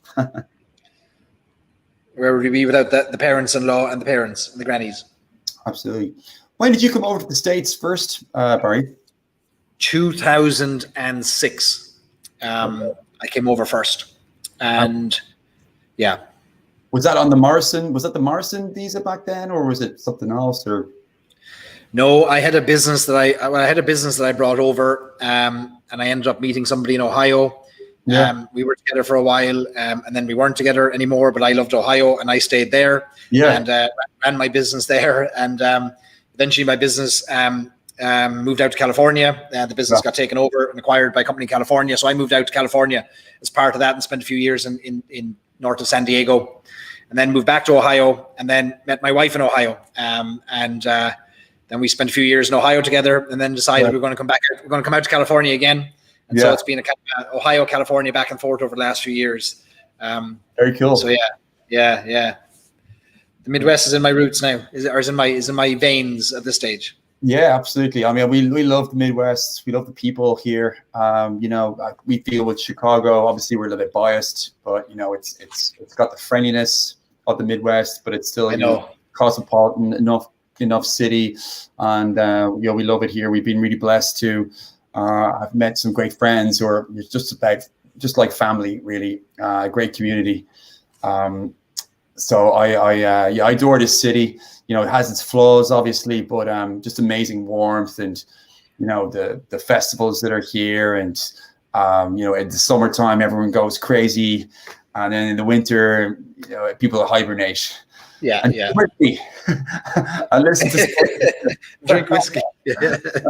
One of my most memorable drives in the United States was from Chicago to Columbus in maybe the coldest January I've ever known in my life. And let me see, what year would this have been? I'd say it was probably 2008, 2009. Anyway, it was freezing cold. I spent a weekend in Chicago, and on the way home, it was so cold. I'd never seen cold like it. Like, we don't have this cold in Ireland. It's not. Yeah. Coming off that lake, we don't know that kind of cold. Oh my God! And the way in Chicago, no matter what you do in the car, like these icicles, just the formations of ice on the windshield, like you just can't get rid of them, no matter what you're doing. Yeah. And I was spraying, the windshield wipers and then the fluid, try and get rid of it. And I couldn't clear the windshield, so it just stayed like almost frozen.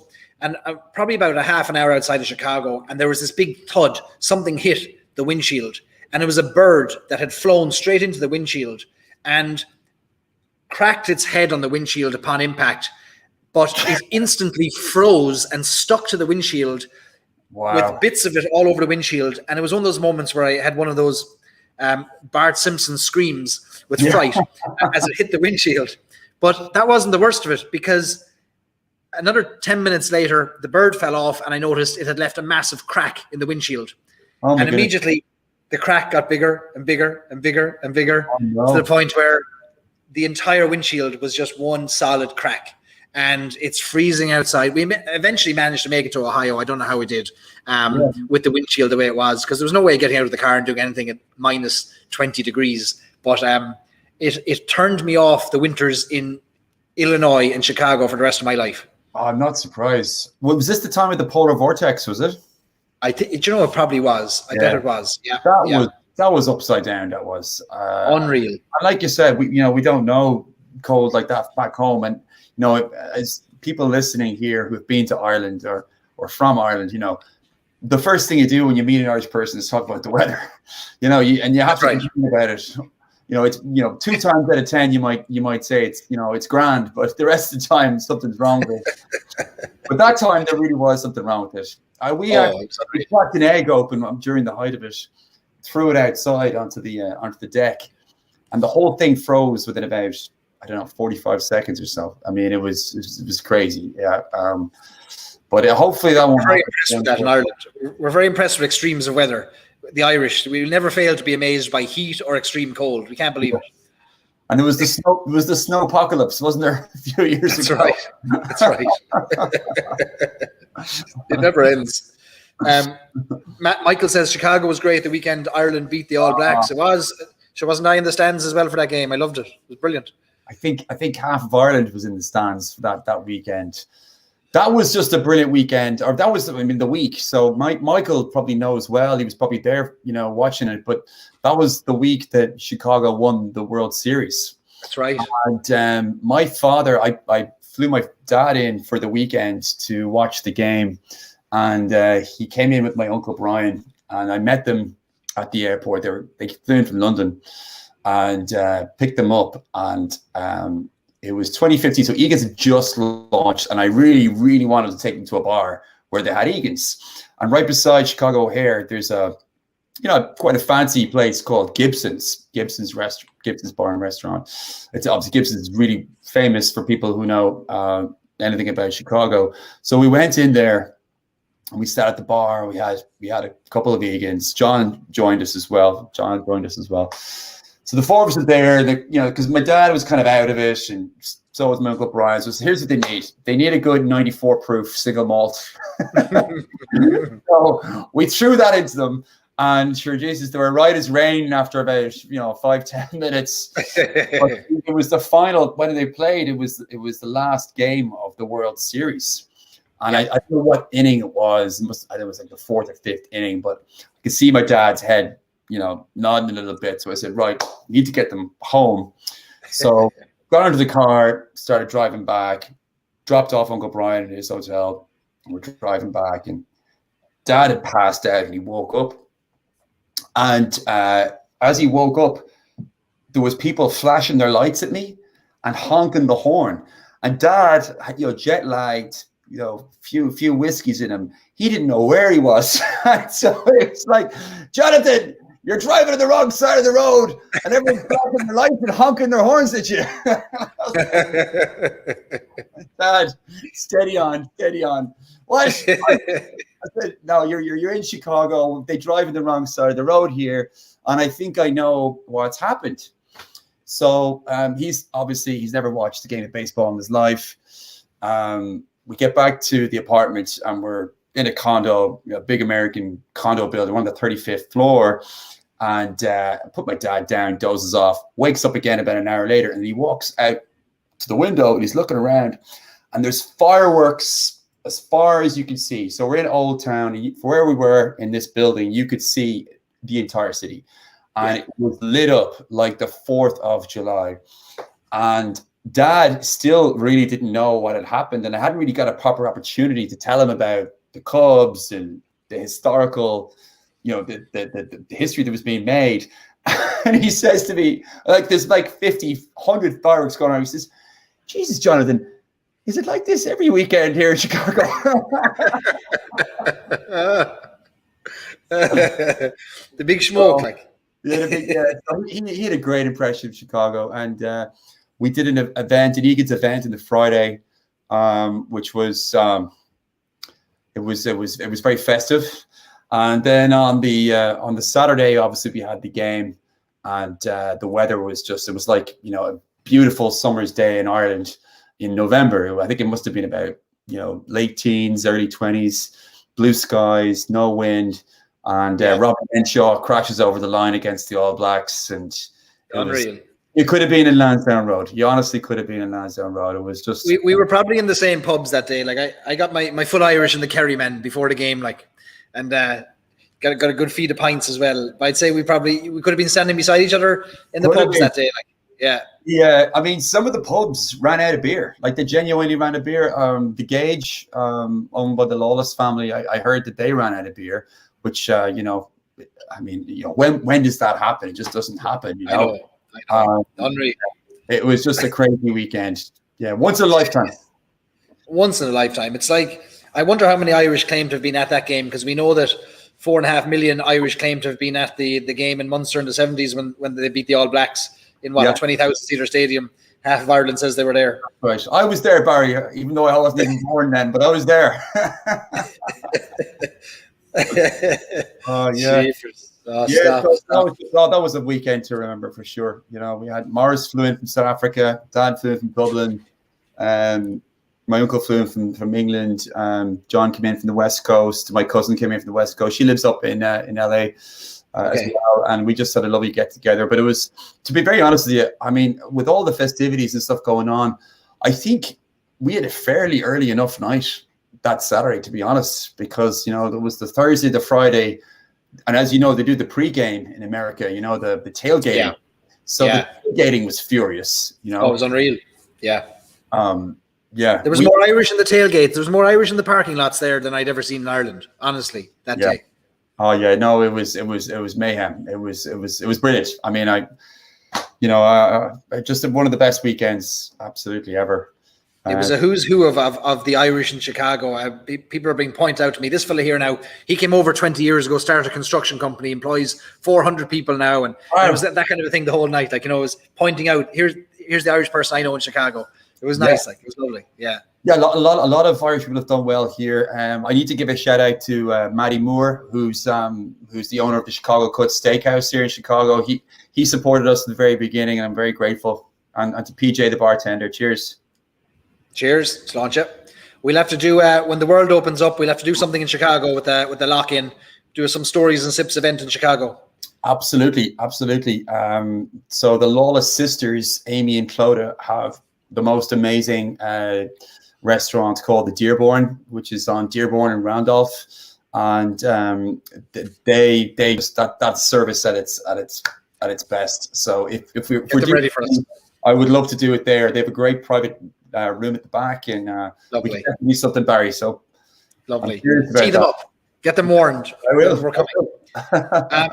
We've tasted two of the whiskies. I'm loving the single grain. The vintage grain is a surprise drop to me, and a lovely kind of a fruity. Not that I wasn't expecting anything good, but floral and flavor. And it's lovely, delicate floral notes, and a lovely sweetness that's not overpowering, and a very different whiskey to the malt as well. Lovely whiskey. Thank you. What's next for Egan's Irish whiskey? Are there more releases apart from maybe an Allison inspired release? But what else is coming? Is there anything? Well, I mean, one thing we are going to do in the future is a pot still, but it just has to be the right one, you know. But I think what we'll probably continue to do is to try to be as innovative as we can. Our handle is, you know, extraordinary taste for extraordinary tastes. And so, you know, we love getting our hands on really good, you know, whiskey to begin with, and then putting them in casks, whether it's, you know, Cadillac casks, limousine casks, sherry casks, and seeing how they get on. Our last limited edition Legacy Reserve was in, I think it was in the limousine casks or Cadillac casks, and it was just amazing. If you can get your hands on that, that will definitely be a collector's edition in the future. I think we'll probably do a smattering, Barry, of, you know, keeping our vintage grain and our Fortitude, you know, front and center, and then it'll be coupled with some other limited edition stuff, because you got to keep yourself in the eye of the you know, the whiskey bloggers, the press. You got to be doing something interesting. People are getting so educated right now that, you know, it needs to have an edge of some sort. So I think that's probably what we'll continue to do. Okay, very good. And then once the world opens up, we'll get some in-person experiences together, and we'll get people sampling this with an Egan family member for added. At no extra cost to them. They can rub your elbow or something for luck. Yeah. This is the point of the night where we say to our guests, you know, we have another guest coming on, our musical guest. Lawrence is waiting in the wings. We're going to bring Lawrence on in a minute or two. But sometimes people like to stay. Sometimes people have other obligations and children to feed and spouses to spend time with. But John, you're welcome to stay with us, or you're welcome to just get out of your chair and walk away. And we know that you're done. It's entirely up to you. But we're going to bring Lawrence on in a minute. So nice. Entirely up to yourself.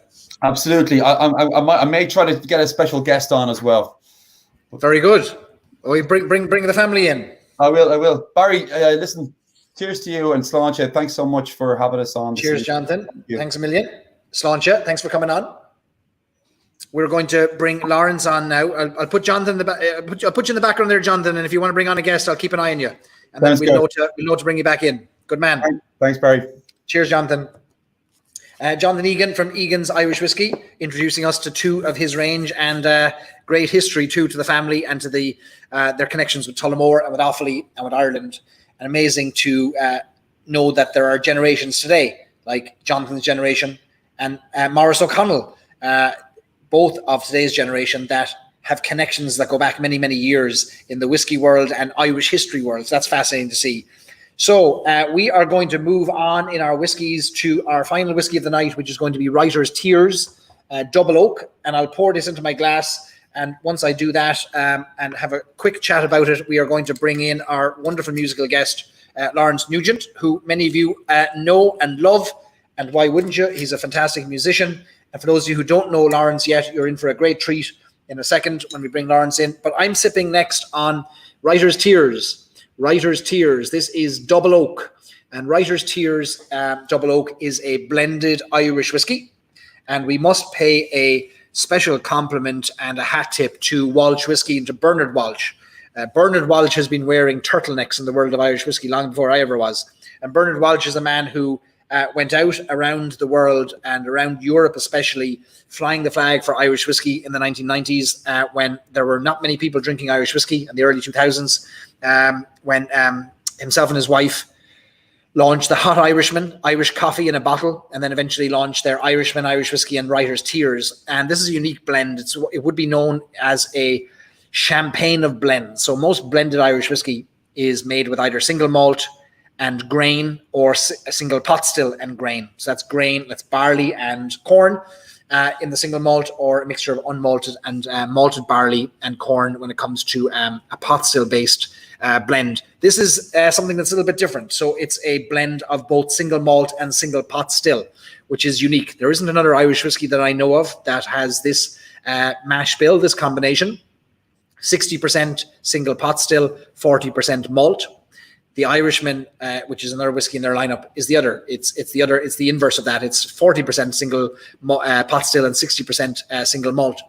This is the step up from their Copper Pot. Copper Pot is their entry level Writer's Tears, which is that champagne of blends aged exclusively in ex-bourbon casks. The Double Oak takes a little step further. It moves the ABV from 40% to 46%.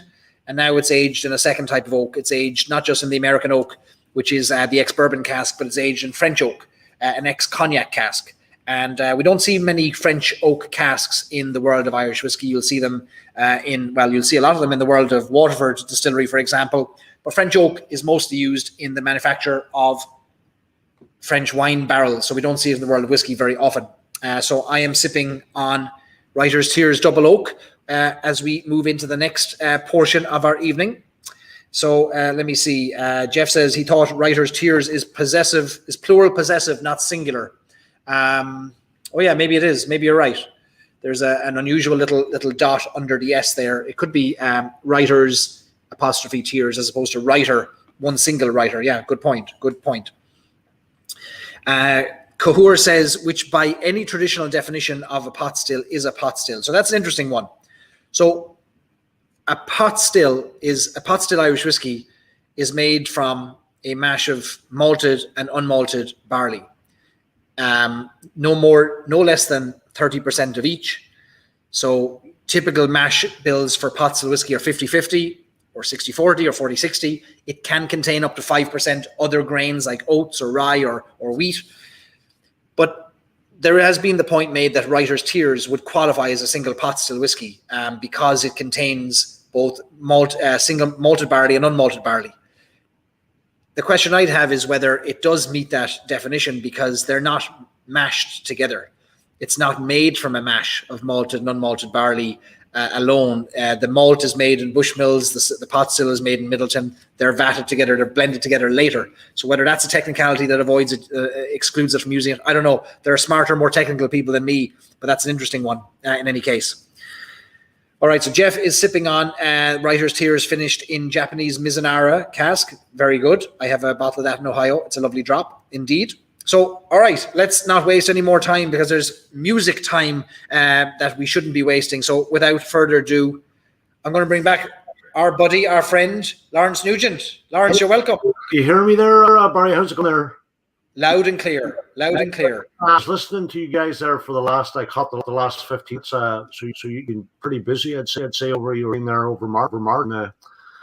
Non-stop. A lot of whiskey drank, even though the pubs were closed some places, but I think they're back open here in most places in Chicago. They're I know. Slowly but surely. Slowly but surely. Back in action again, you know. That's good news for you, is it? That if the pubs start opening and that's more of a chance to be out and playing in person again. Well, yeah, we've been out. You know, it hasn't been, you know, the way it's been for the last year. It's been very quiet. But you know, over the last since St. Patrick's Day, like the weekend before St. Patrick's Day, you know, there was pubs were allowed 80% capacity. So some places had music. You know, not years gone by, but you know, they had you know, they sold tickets, so were able to keep, you know, the exact amount of people in the place same time, you know. So we had several gigs at Chief O'Neill's and a place here, a well-known Irish pub there in town, Chief O'Neill's, up at Park Ridge, which is a place called the Harp and Fiddle. And but nothing. Most of the downtown weren't doing anything. On the north side of Chicago. How have you been keeping your musical chops practiced, and how have you been keeping busy musically? Oh, well, you know, I've been doing a few things recording wise and stuff like that. You know, for some people, you know, still making CDs. Not just of a couple of recordings recently, but they weren't British music, more you know, singer-writer stuff. You know. Okay. You know, I get a call for that. You know, some CD sales stuff still online, and you know, I play. You know, there's a few friends we get together and play, try and social distance. You know, when it's bad, but it's nothing like year gone by. I mean, this has been the quietest time of my life. You know, I'm out playing, you know, all in, but some scenario or other. But I saw you. I was sorry. I just listening to you when you guys were at the All Blacks game. I cut that part out the game, of course. You know, it was that was a great weekend, wasn't it? Great weekend. There wasn't an Irishman in America that either wasn't at it or trying to get to it. Yeah, I was thinking of you were saying some of the bars were running out of beer, you know, and that was scenario in quite a place. I had a few friends were there. And they were partaking, and if that made me think of something before I started playing, I thought it'd be something to drop in. It was kind of like this joke that I'm about to tell you about. This guy runs into a bar, you know, in Belfast, and it's like, you know, the bar's just open around lunchtime, like 12 o'clock. You know, back, you know, people would open Ireland around 11 o'clock, 11. And this guy just runs in, and then the barman, you know, getting the place set up, you know, he's cleaning the whistles and, you know, getting the place all. This guy just was in and he says, I have 10 pints of harp. And he said, excuse me? He says, where's the rest of the people with you? And then the guy said, I'll try this short. I could make it longer. He says, you want 10 pints of harp yourself? Well, he says, we don't do that, man. I'll pour you one, and then, you know, we're done. I'll give you another one. You know? So he decided, oh, that's no good. I'll just give you, here's the money, and if you don't take it, I want all 10 once. And anyway, it was kind of slow. The barman, he decided to take it, and he poured the 10 pints. He put them up in the bar, you know, and this guy, he starts drinking, you know, and he skips the 5th one, you know, and he drinks the 9th one. He just chugs it. The 7th, the 5th one, and that's a huge bet. The 3rd one, and the first one, and he says, "Thanks very much." And I have the other 5 pints sitting in the bar. He says, "What about the you know, 5 pints?" He says, "Don't worry about it. Drink the odd pint." So, there was a kind of like that on with the Black. I know. The bars were just packed. They were very busy. Lawrence, we're having some sound issues with you at the moment. It is repeating. I wonder if we could either get you had a microphone the last time that, I'm not sure if that's. Is that better? Let's have a quick chat there. Let's see. Let's do a little test. 1, 2, 3. 1, 2, 3. No, it's repeating. I wonder if you might be able to put in a headset at all or a headphones at all to go with it. If that would help us. Let me try that. I don't know if it's I have. Yeah, we'll give that a shot. My wireless ones. Just give me a second there. Take your time. Take your time. Look. While you're doing that, I'll put you on mute there for a second, and I just want to talk about this whiskey. So as Lawrence gets reset up there, so the Writer's Tears, sipping away in it. I don't know if any of you have got I see a few of you have the double oak here. Unbelievable sweetness to this. A great value whiskey. I mean, this is not a very, very expensive whiskey. I think I got mine for maybe $54 a bottle. But an incredible kind of like a hard candy, sweet vanilla note to it that's coming through, and it's got that lovely sweetness of almost like of an aged single malt, that floral pineapple orchard fruit notes of a single malt, and that mouthfeel of a pot still kind of creaminess as you swish it around your mouth. Oh, it's lovely. Maureen says so much syrupy sweet pears. Great explanation of it. Yeah, very, very good. Yeah, you're all saying you don't want the audio issue to interfere with the lovely music. Nope, we'll make sure we get that set up. Steve says beautiful nose on the Writer's Tears Double Oak. An unbelievable nose. It's pears, it's melon, it's vanilla cream pie. Very, very good. All right, there's Lauren set up now. Is that better? It's still, we'll try again. Let's have a quick chat there. It seems to be repeating itself for some reason. Let's see if we can. Let me just let me. I'm just going to say now. Saying back in again. Just give me that'd be great. Yeah, that'd be great. Let's try that. Okay. Perfect. Thanks, Lawrence. So we let Lawrence get set up there. See if we can get the audio issues fixed. MP says he got a few bottles of Writer's Tears cask strength for the double oak price. Oh, very good. Thanks to a Total Wine screw up. No harm at all. I'm sure you've given them enough of your money over the years to take advantage of a price irregularity. Maureen says it moves very nicely into some dark chocolate notes. See if I can get those. Populous wants to know, when is Ohio going to increase their Irish whiskey selection? Ohio actually has an extraordinarily good Irish whiskey selection. There's about, I think it's 86 different Irish whiskeys in Ohio at the moment. But the Irish whiskey brands don't have a say in that. That's entirely up to the state. So if you want more, if there's a particular Irish whiskey brand you want to see on the shelf in Ohio, you have to petition the state and you have to write to the Department of Liquor Control. And it helps to have a letter or a note or a promise from a couple of different restaurants and bars who agree they'll stock those products when they're brought into the state. So the state has got this old, antiquated prohibition era approach to liquor control, but it is the system that you're in the middle of.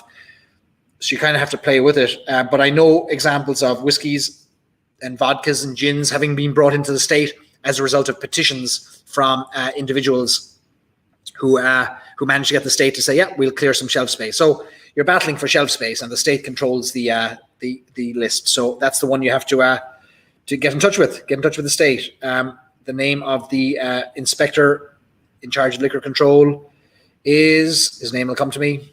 Anyway, go to ohlq.com, and you'll get details for the Ohio side of things. Stacey says Ohio is getting Tyrconnell in 2021. Very good. Very good. Lisa says that Copper Pot was part of her intro to Irish whiskey and it's been one of her defaults.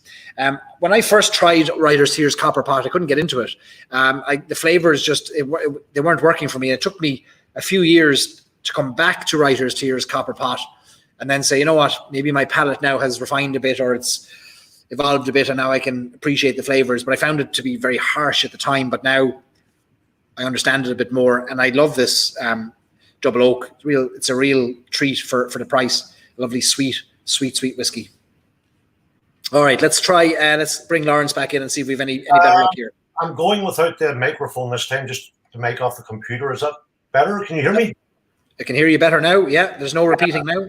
I think, I had a blue, like one of those blue balls. It's a kind of a studio mic, and it's very high. I don't know, maybe it's just too much for this, So I used it last time, but do you want to give us a bar or two there, and we'll test it out a bit? A couple of tunes there. Here's one called an old tune called Princess Nancy, and then maybe go into a reel. Here you go. Good man. We'll put you up full screen.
You unreal. That was an old tune. The first one from Princess Nancy, I think, goes back to like the 1800s, kind of a harp tune. And then the second tune is a tune I heard from a good friend of mine, great, well-known Irish musician, lived here in Chicago, Martin Hayes, and from County Clare. And I think it's from around the Tulla area. It's an old traditional reel there.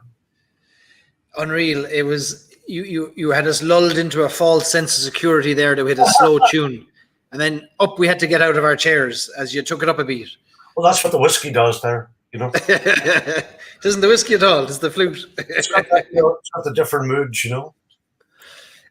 We have some of our audience who were here 6 months ago. September was when you were with us last, and we've got like Stacey bought your album after last appearance, and so many people who were here last time. But there's many who are hearing you for the first time, Lawrence.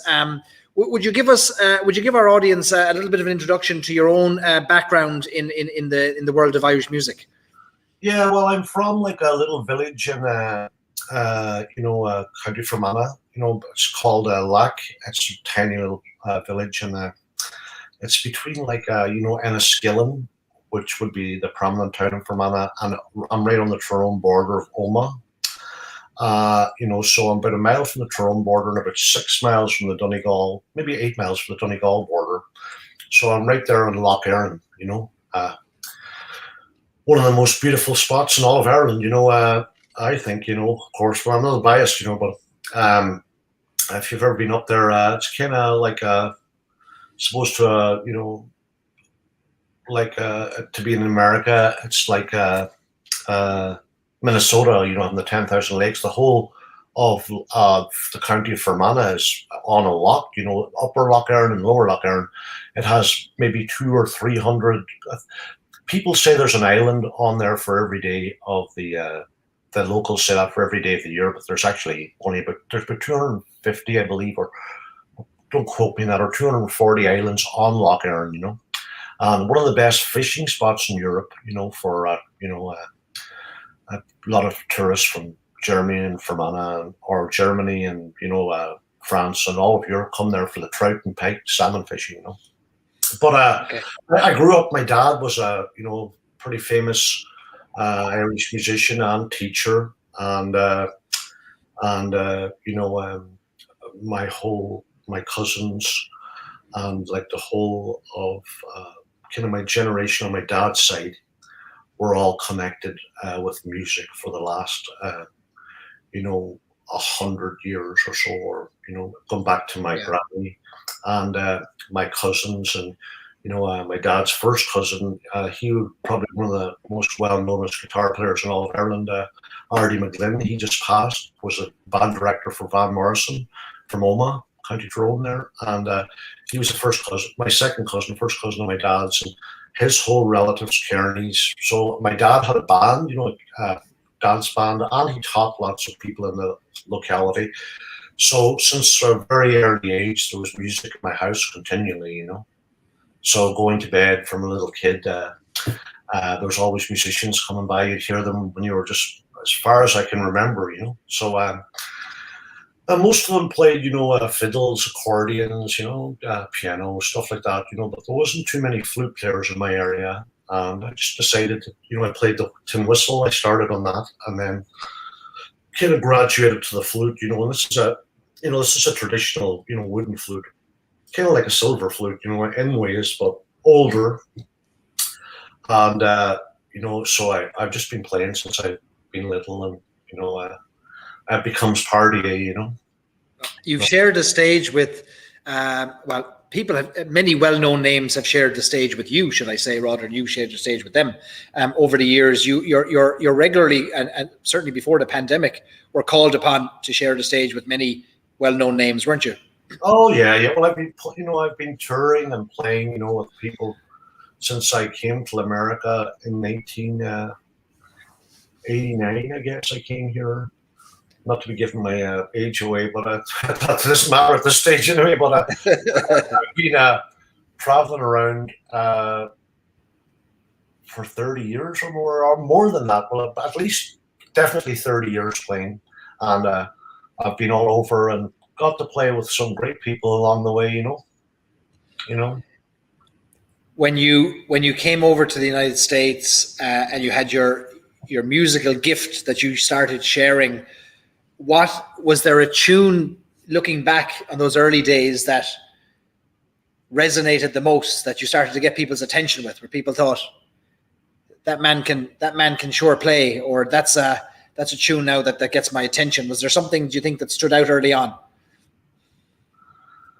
Well, I'm not sure, if one particular one would have stood out, but um, there was a couple of things that a lot of people, when you're playing music to, an audience, people, for instance, if you're in a bar and people are, getting, people are enjoying themselves, or you're playing in a club or something, and people kind of respond more to the real fast, furious, jamming out sort of stuff.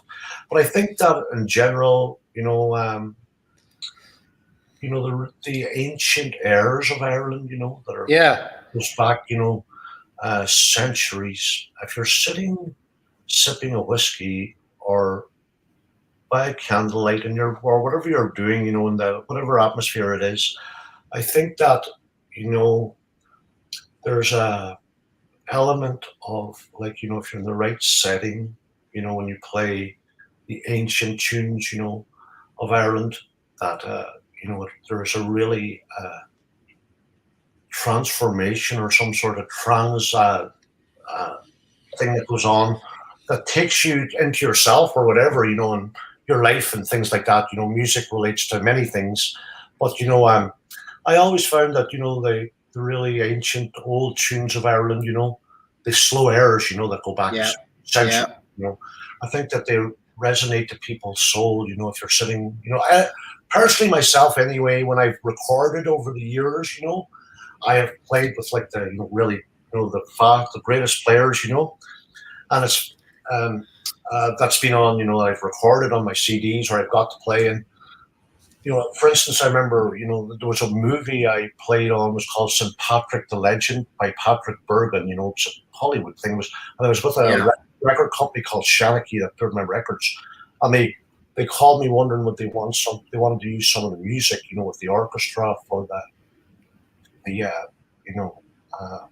some of the scenes, and it was like the ones that they picked were just the solo old airs, they didn't the really fancy arranged ones, they didn't pick any of those, I don't know why, but Would you have one of those? I mean, you're getting into an area now of soul and philosophy, and I'm here for it, and our audience is here for it. We're excited about it. Like, now you have us excited. You're going to have to give us one of those airs. I'd love to. Would you have one that you could play for us?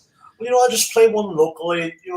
There's hundreds I could play, but I'll play one that probably this one was on the St. Patrick the Legend, that movie, and it was actually written by my dad. And I come from the north of Ireland, so there's a lot of troubles when I grew up, through the hunger strikes, all that. And, there was a tune my dad wrote. It's just a simple little air called "A Longing for Peace," and I'll just give it a little go. So, beautiful, beautiful. And then we're going to come back to Jonathan's going to bring in a special guest for us. Then when we come back, we're excited.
Wow.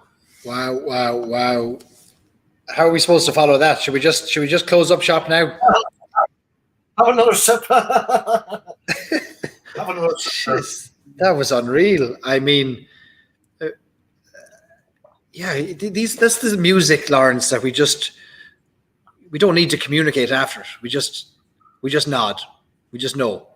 It's Yes. good. Yeah. This is good for us.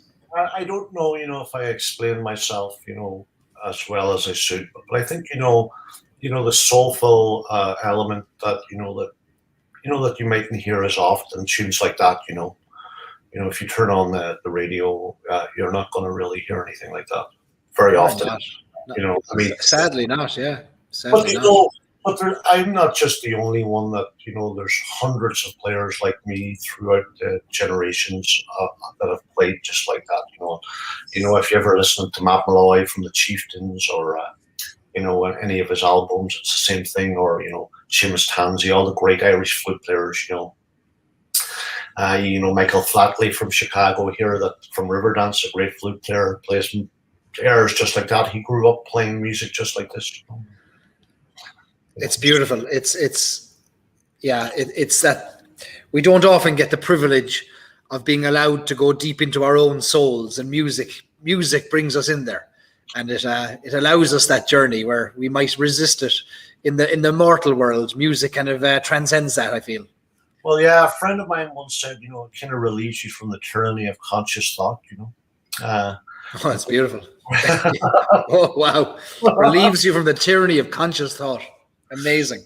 Yeah, I heard the great fiddle player Kevin Burke once said that, don't. Wow. That's not my quote, but we'll attribute it to you secondhand, at least. Give you some credit. Thanks to everyone for the beautiful comments. I see them popping up on the screen there. Thanks so much. I'm going to put up your website here again, Lawrence, because many people want to visit and they want to support you as well. Let me find it. I'm going to find your website right here, and I'm going to put it up on the screen. Here we go. LawrenceNugent.com. As easy as that. Let me copy this. And we are tonight is a night of firsts. We are going to have on the lock-in tonight, unexpectedly, we're going to have our first baby appearance. We're going to go to a baby in Chicago right now to join us. So LawrenceNugent.com is Lawrence's website, and while you're checking that out as well, we should bring in the newest supporter of Stories and Sips, baby Sophia, is joining us. That's right. Hi, baby Sophia. Say hello to everybody. Hi there. Welcome. Hi, Lawrence. Hey, Barry. How's it going there? Lawrence, I'm a big fan of your work, and I've seen you play many times in Chicago. Oh yeah, I think I've seen you. That was just absolutely mesmerizing. And my daughter, who's 8 weeks old today, when you were playing, she was just staring at the screen. She was mesmerized, and music transcends age clearly. Yes. She was just really absorbing it and so engaged to the music. Yeah, I think I've met you several times with Paddy Homan over at the Galway Arms. And yes. I was behaving myself. Me too. But no, I was actually hoping you wouldn't stop because she was enjoying it so much. All good things, unfortunately, come to an end. But she's beautiful. Yeah. Oh, thank you so much. Yeah, she's looking at me now, but she was looking at you for the entire performance. Yeah. So Egan's number 8 weeks. Egan's number 8 weeks. But on behalf of baby Sophia, we just wanted to say good night and thank you very much to everybody on Stories and Sips. We've really enjoyed it this evening. Thank you so much. Thanks, Jonathan. Sláinte, Sophia, and welcome to the world and the world of Irish whiskey. And thanks, Jonathan, for being part of our show tonight. What a treat. Thank you. Cheers, Jonathan. Thanks a million. Good night. Good night, Sophia. Sláinte. A first on the lock-in, a baby. We've never had a baby on the lock-in. We need more babies. They make everything seem cuter and more fun. So, Barry, just to ask you a question. I suppose this must be your. You've been busy tasting over March, I guess. Been a busy, March was busy. We did a lot of events. Yeah, the pandemic has, before the pandemic, I was doing some in-person whiskey events in Ohio mostly, but over the past year and especially in the last few months, I've been doing events all over America, all virtually, of course. And March was crazy. Next week is my first week when I don't have an event.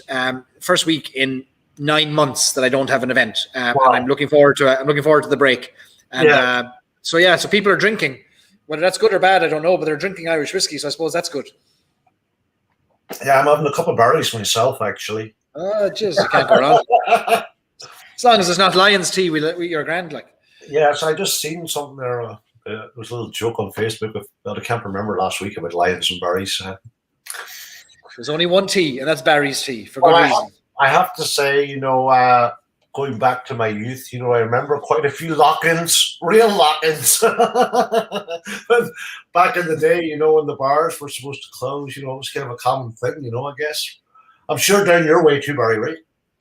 I never had a lock-in Cork or in Cove when I grew up. Like, I left Cove when I was 18, and I hadn't the chance of a proper lock-in. I've had lock-ins in Galway and Limerick and Sligo. And then I had a few in Cork there a few years ago, in Cork City, in the Roundy House, and Shinay up there across the road from the funeral home in up Patrick's Hill. Shinay is a great pub. I know Patrick's Hill well.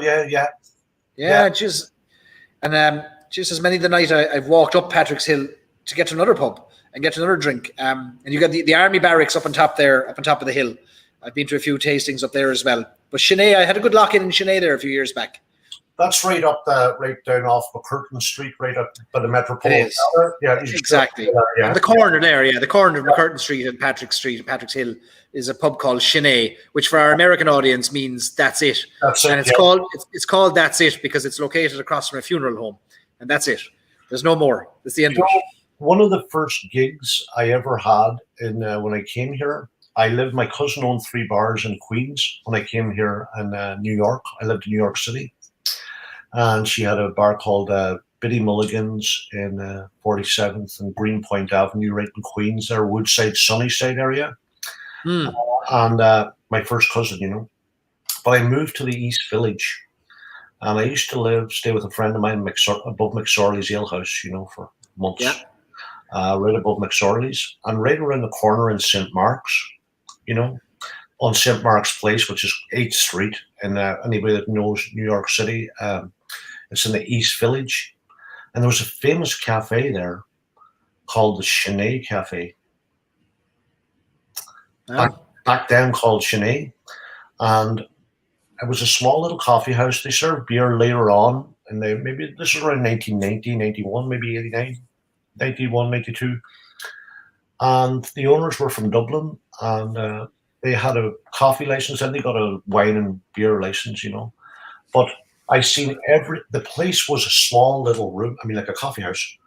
I've seen Sinead O'Connor, Van Morrison, the Pogues, everybody in there. Is that right? Yeah, I'm hanging out, playing, jamming, having a session. Yeah. That was called Sinead. Yeah. Yeah. Yeah. It's funny. Yeah. Did you ever hear of a pub in New York called the Scratcher? Oh yes, yeah, very well. It's on that. So I know the bartender there, Brendan O'Shea. He's a great singer. Brendan? He's from Kerry. Is he? I don't know Brendan. East 5th Street down there in. Oh, it's just right around the corner from McSorley's, off the Brewery there. Yeah. Oh, I know it well. Yeah. My wife and I were at a Glenn Hansard show in Carnegie Hall a couple of years ago. Yes. And he mentioned how Glenn Hansard had spent a bit of time writing one of his albums, living in New York. He'd go to the Scratcher and he'd write in the Scratcher. He'd have a few drinks and he'd write. And we were at the show in Carnegie Hall, and he dropped a little bit of information halfway through and said, "Look, by the end of tonight, we'll probably all be ending up at the Scratcher." Yeah. And my wife and I we looked at each other and we thought, we know where we're going anyway. So as soon as the show was over, great show in Carnegie Hall, 2 of us jumped into a cab straight down to the Scratcher. Yeah. Go down there anyway. My wife's looking at me now. She's like, "Oh, you're telling that story, are you?" And we go into the Scratcher and we sit down the back and we're waiting there. There's nobody in there. It's just us and a few more people. And we're sitting down the back. And down the back, there's a cold room door where the kegs are, big stainless steel, kind of a silver door. And we're sitting there anyway going, any minute now, Glenn Glenn and the crew will walk in, and we're going to be having a session here tonight. So we order a drink, knocking it back. Then we order another drink. 3 or 4 rounds in anyway. Still no sign of Glenn Hansard or anybody else. Anyway, my wife is convinced that he's already in the pub. And I said, but where is he?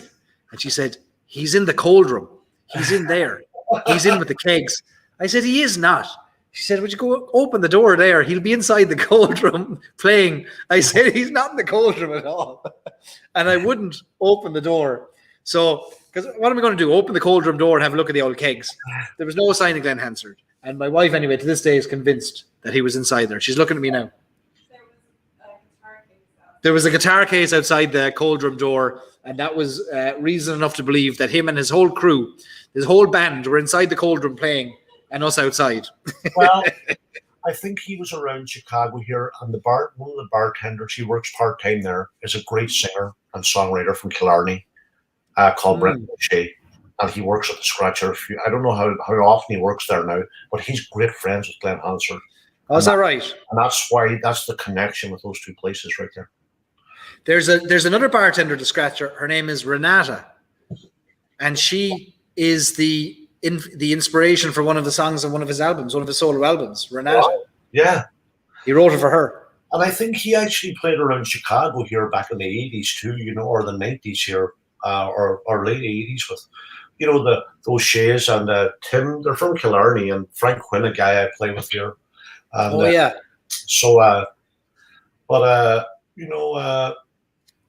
Yeah, he's a fabulous musician. Yeah, we love his stuff. He's very good. You mentioned Sinead O'Connor.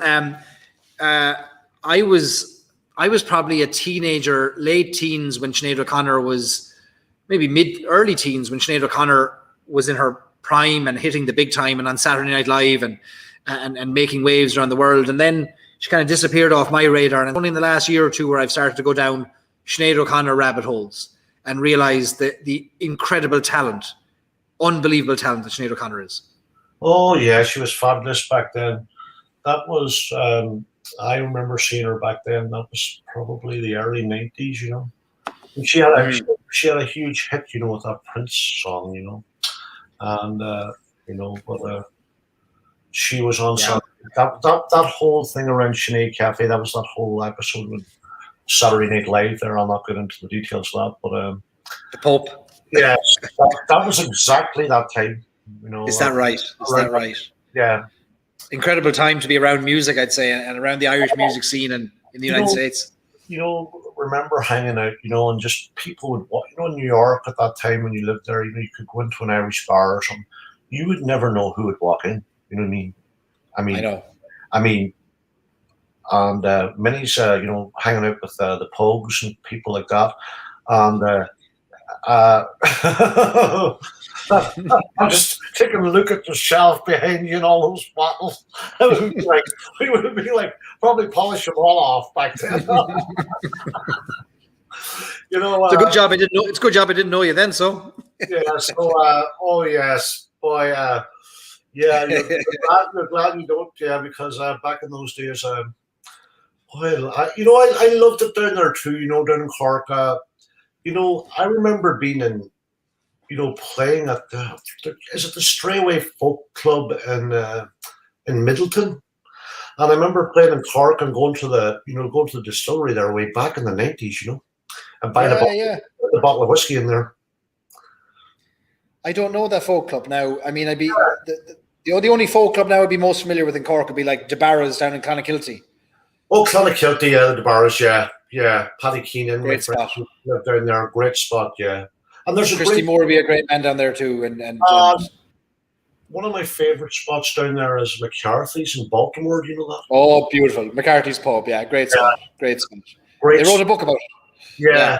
I've played in there a couple of times, with a friend of mine from Blarney, Sean O'Driscoll. He lives up there in Patrick's Hill or somewhere up that way now. But he's born and raised in Blarney,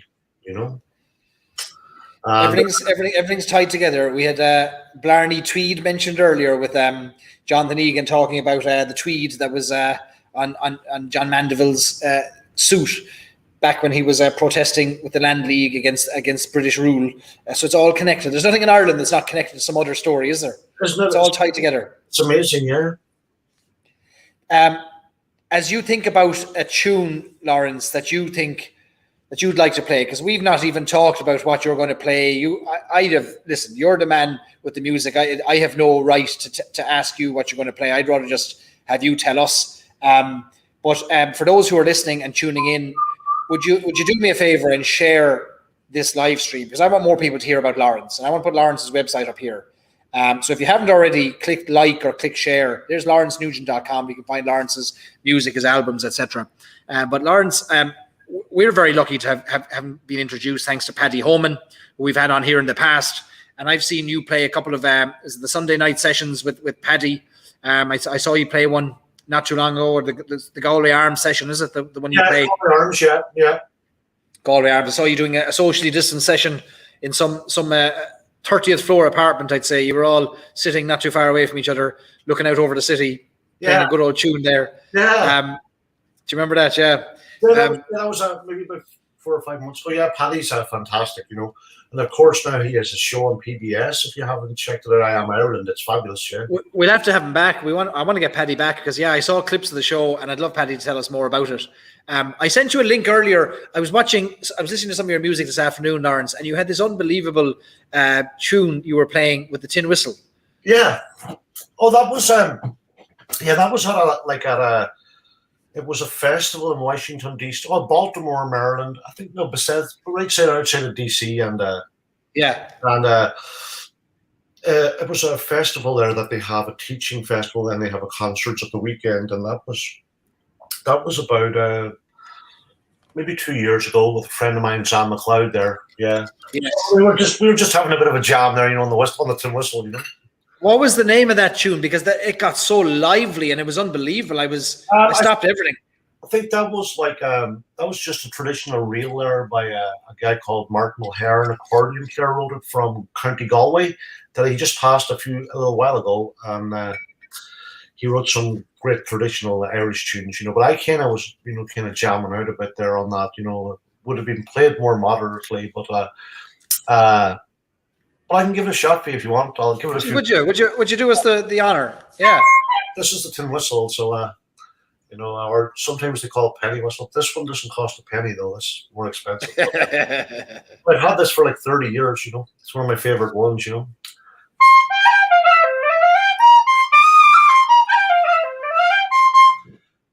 So here's a few reels for you.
I mean, I can't say anything. There's no point in saying anything. I just need to smile.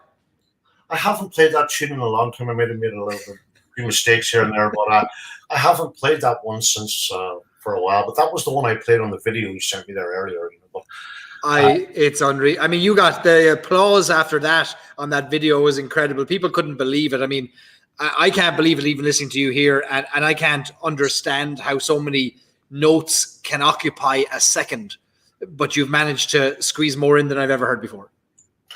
Yeah, well, I've been playing the whistle since I was little, so I it comes natural to me. I don't have to really think about it. It's unbelievable. People saying like they want to be as good at anything as you are good at tin whistle.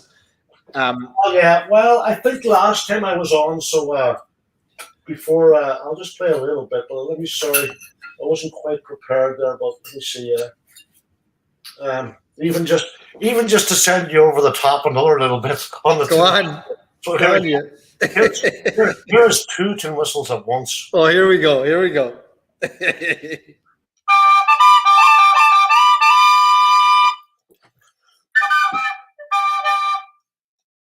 Sorry.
What are we supposed to do with that? I mean, come on. That's a little trick to practice when you're at home there.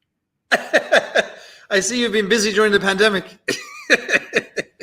Yeah, well, that's just, that was slightly out of tune. I should have tuned them up. I wasn't kind of quite prepared to do that. But how do you breathe? Asks Eamon Hagerty. Well, you know what? People are under the, I try to explain that if I was teaching. I teach some workshops here and there, And it's like playing the flute or the whistle, it's how you control your breath. It's not how, the amount of breath. People always think, oh my God, he's got so much breath. How does he keep playing, And, once you're playing for a while, it's how you control the air and when you breathe, Actually, it's a very important part of playing any woodwind instrument, you know what I mean? So, people have seen dueling pianos, but that's normally two people. We don't often see two instruments at the one time from the one person. Yeah, so there's other things I would not do it. If you're in the pub locked, I would probably do it. But I also I have no problem playing it up my nose, which is kind of insane. I think you did a bit of that last time you were on. There was a little bit of nose tin whistle playing. I like that you reckon you were rusty there. Kieran Quinn saying he was rusty playing two tin whistles. I have no words. Yeah, so I think that I've been playing the whistle since I was about 8, my whole life, so it comes easy.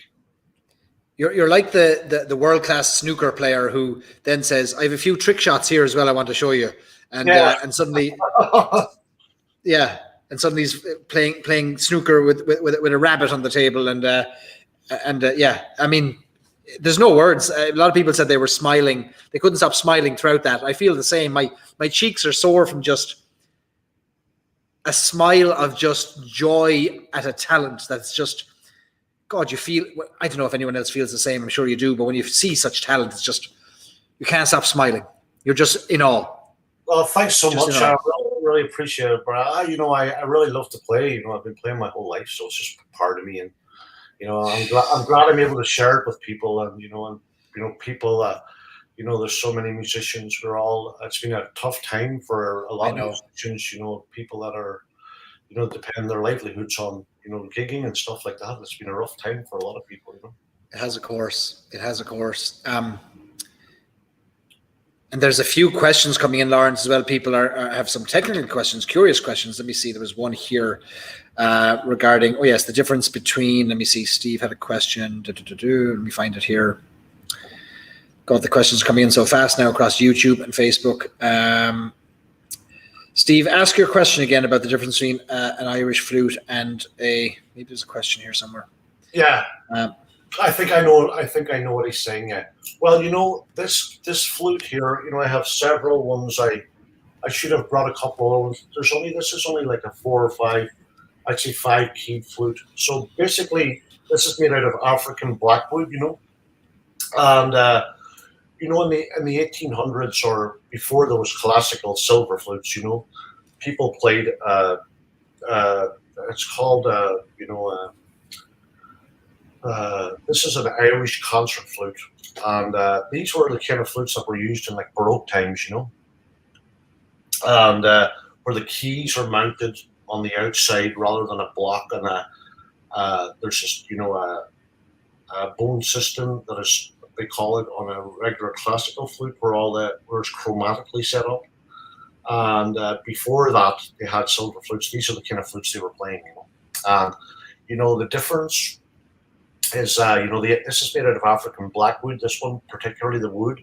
So it has more, you can get so many different more tones out of it. When you play the classical silver flute, it's kind of one sound, But you can vary too, but obviously there's some great players that, Herbie Hancock, the guys that I've listened to, Roland Kirk, that more jazz, and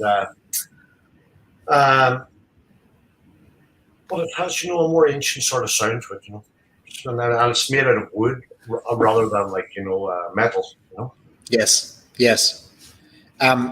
The question, and I think you may have answered it, and Steve reiterated it, the difference between playing the traditional Irish versus the silver flute with the raised mouthpiece, is it more difficult? Yes, well, I think, the one thing about playing this, it's called a transverse wooden flute is actually the technical term for it. We in Ireland, they call it the Irish concert flute, but that's the technical term for it. The mouthpiece, it's more just a regular hole, and as you can see at the top here, so the difference between, there's really in the silver flute, you got to be right on the mouthpiece, to play in a certain way to get the tone properly. You can get the tone out of here in different ways over the mouthpiece hole, actually, which is right here. And the one thing about this is, every day that you pick it up, since the day I was a kid starting playing the wooden flute, because of the temperature and the change of humidity in air, it's nearly different sounding every single day to my ear. There's days, I can't tell the difference, but one day it's really loud, the next day it might be slighter, And it's all to do with the expansion of the wood, So, and it's this one is made by a guy called Patrick Allwell. He lives in Virginia. There's if you want to order one like this, there's probably 8-year waiting list now to get one. Is that right? Yeah. How about that? Or the wood before you actually bore it has to be seasoned for years before you even put it, you know. A bit like whiskey, with your seasoning a cask. And Exactly like that, you know what I mean? I mean, this could be, you know, I remember, you know, some of the wood that I don't know how long this one was last, maybe 20 years or 30 before he actually bored it. He said he had it. Is that right? Yeah. And what's the wood? Tell me the wood again that's made out of? This one is made out of African blackwood. African blackwood. Okay. Yeah. There wouldn't be many whiskies aged in African blackwood, I can tell you that. No, I wouldn't think so. But I think the oldest whiskey I ever drank when I did drink was, I remember playing a gig at a festival, and it wasn't Irish whiskey, it was single malt Scotch, you know, but it was in Larwick, Shetland, you know. And at the end of the gig, the guy came up, you know, everybody played their slot at the concert, and this guy came with a sheaf wrap bottle, it was a bottle, and it had like sheepskin around it, right? Yeah. And it was out of a 75-year-old bottle of keg, or what do you call barrel? Yeah. Of single malt. And you only got this much, like a little bit, but everybody got it. Yeah. Jeez, that was special. But it was, and he just at the end of the set, anybody that drank got this little, you know, it wasn't even a shot, maybe half a shot, maybe a little bit more than that, but, or a half, and as they say over there, but, you know, it wasn't, and it was on a sheaf, and I asked the guy, and he told me that, and he said, it was a special thing that they did for the musicians. And of course, I drank a lot in my years gone by, but it was the one experience if I've ever had from whiskey that I remembered distinctly forever. We all have one of those memories. I think everyone in the audience will have one of those. Yeah, like there's a special moment linked to it. Yeah, where it's just like, you know. Of course, I've probably drank hundreds of bottles of whiskey after that, you know, and all cases, but never remember anything about any of it. But I know. Oh, sure, I know. Yeah, that's nice. So that particular memory actually stood out for me for some reason, and that was more than 20 years ago, I'm guessing. It sticks with you. Yeah, it's very visceral. I find like there's so many senses at play: smell, sight, taste. They're all there. You know, it's experiential. You're part of it. It doesn't happen outside of you. You're connected to a good whiskey experience in so many ways. You can't be disconnected. I just remember the guy distinctly saying to me, you know, when we came off the stage, you know, he had this like, it was like wrapped in like a sheepskin, it was a kind of a wooden flask that it was in. Yeah. It was wrapped in sheepskin, and he said, "You're really going to enjoy this." But he says, "Will you do me a favor?" You know, because of course he'd probably seen me in the festival lounge, this festival bar for the musicians, you know, which is like help yourself whatever you want, you know. So people would be maybe taking advantage of that, and he said, "Oh, please don't just, you know, throw it into you, you know, just take your time and, you know, sip it." Take your time. And boy, and I took my time, and to this day, you know, I probably been drunk thousands of times, more than thousands of times. I couldn't even remember, but that's the only kind of thing that really stood out to me about whiskey. Not that I, you know, I had a memory like that of one of my earliest experiences of Middleton Very Rare, my first ever time tasting it. And I told the story a few times, and many of you will please indulge me as I go into it again. But I was working in a hotel in Ireland, in Limerick, in Adair Manor. I was training as a hotel manager. I was just a trainee. And I remember the bar manager pointing out Middleton Very Rare at the time as being the most expensive, rarest Irish whiskey ever made. And this was now 1997. Yeah. And Middleton Very Rare was only on the market then at that stage, 14 years. And he said, and every bottle is signed by the distiller himself. And I was blown away. I couldn't believe this. I was making the equivalent of about £50 a week, my wages. And I would have had to spend practically a week's wages on a measure of it. And I couldn't, of course, but I was obsessed with this whiskey. And I wanted to learn everything I could about it. And a few months later, I remember being in Galway with a few friends, and we went into this pub, and I had my money for the weekend ready in my pocket. And we walked into the pub, and it was like a biblical scene. It was like the parting of the Red Sea, and people moved aside to allow me walk to the bar, because there on the shelf behind the bartender was a bottle of Middleton Very Rare with the light shining on it. It was one of these Hollywood moments. And I walked up to the bar, and I said, "How much for a measure of Middleton Very Rare?" And the old man behind the bar, he kind of smiled, and he looked down at me and he said, I can't even remember the price he said, but it was everything I had in my pocket at the time. And I said, "I'll have a measure of that." And, back in the day in Ireland, they typically you wouldn't get your whiskey poured in front of you. They'd pour it, they'd turn their back and they'd be pouring it way over there. But he put the glass in front of me, and he put the bottle, and he smacked the bottle down on the counter, made a noise like that. And he kept his eye on me. He wouldn't take his eye off me. And then he poured it. He poured the whiskey into the glass. And then he slid the glass across to me. And he said, "Young fella, this will be like a candlelit procession going down your throat. Enjoy it." And I took the glass and I sipped it back. And I'll never forget it. I think it was a 1996 Middleton Very Rare. And I can still taste it. I know what he was wearing. I know what I was wearing. And I'll never forget that moment. But yeah, we have those moments, don't we? Yeah, and it's funny, I was going to ask you a question too, but maybe some of your listeners there might know. I used to play in Las Vegas quite a bit, and at a place called Rira in. Yeah, I know it well. Yeah, a big St. Patrick staring down at you in the middle of it. Yeah, and Mandalay Bay there, it's right between the Luxor and. So I used to be there, and they had, I'd be in there, and I know. Cyril, the bartenders, and the staff there, we'd be playing there, and they had, they have a great selection of beer and whiskey, they're all sorts, and but on the very top shelf they had a bottle of like really old Johnny Walker, but there was a bottle of whiskey, and it was like $200 or $300 a shot, and it was Irish whiskey from Tipperary. Are you familiar with that?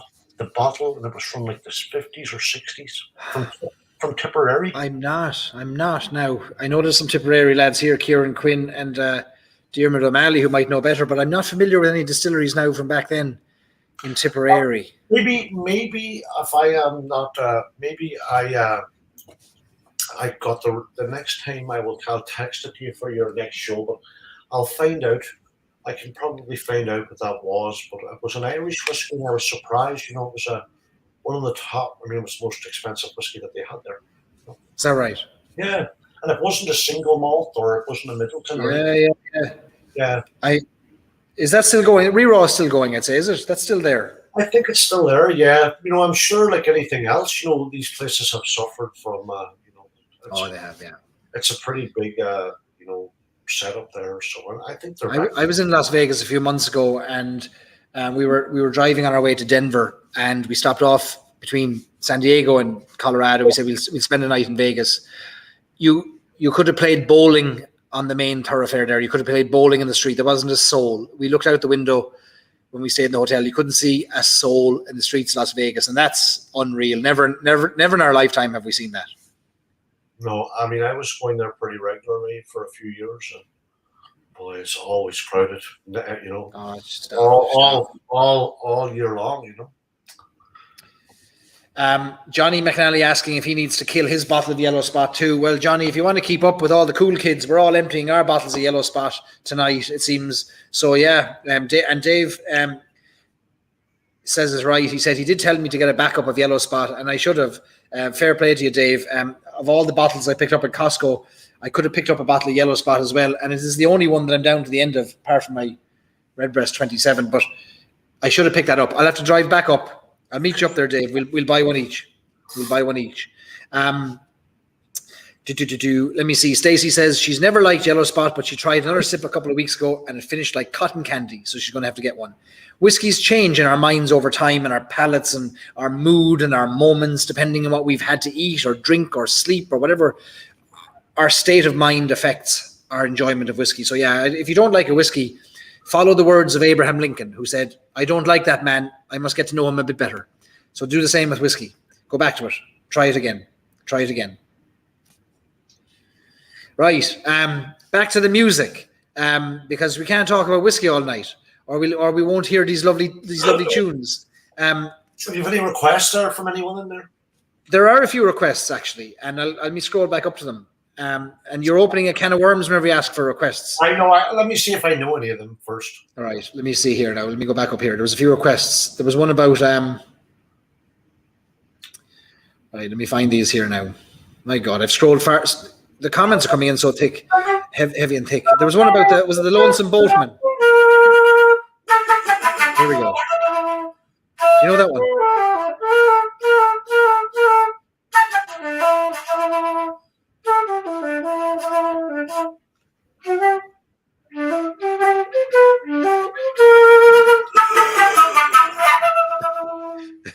Sorry. That's not the Lonesome Boatman anyway, is No, that's a Pink Panther there. Yeah, I know the Lonesome Boatman, yeah. Oh, good man. That's a great tune by the Furies, yeah. Here we go.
Unreal.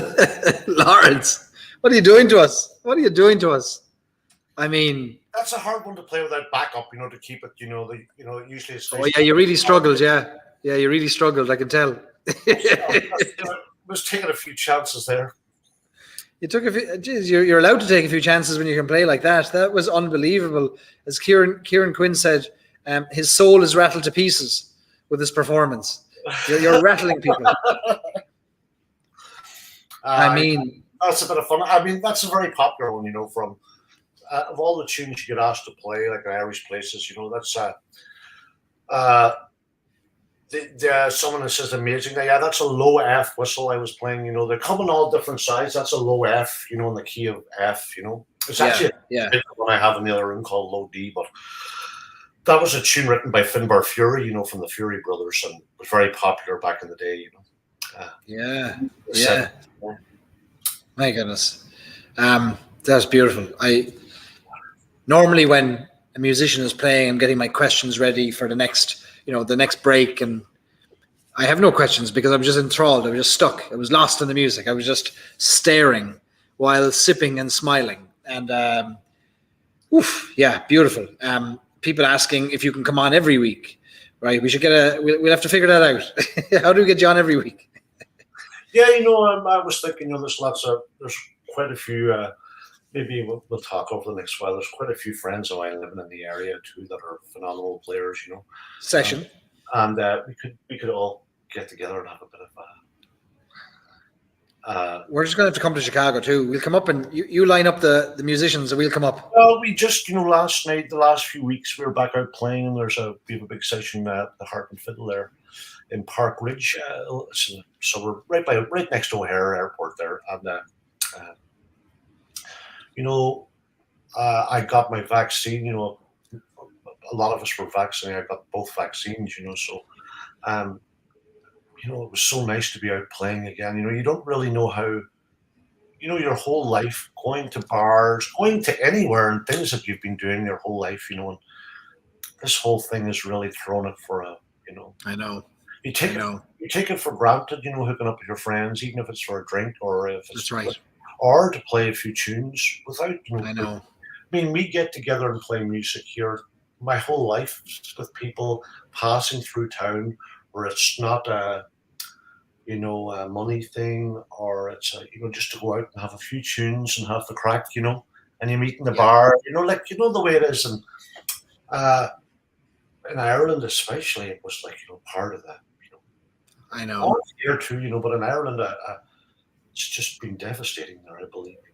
I mean, it's going to take a while to come back, isn't it? It's going to take a while for things to bounce back and for people to feel comfortable and safe. And it'll be a very different world. We'll all go back to it. But I can tell you this: I'll be flying a flag for drinks and trips and tastings as soon as we can. And sessions. Yes, I think once I think I have faith that it'll come back.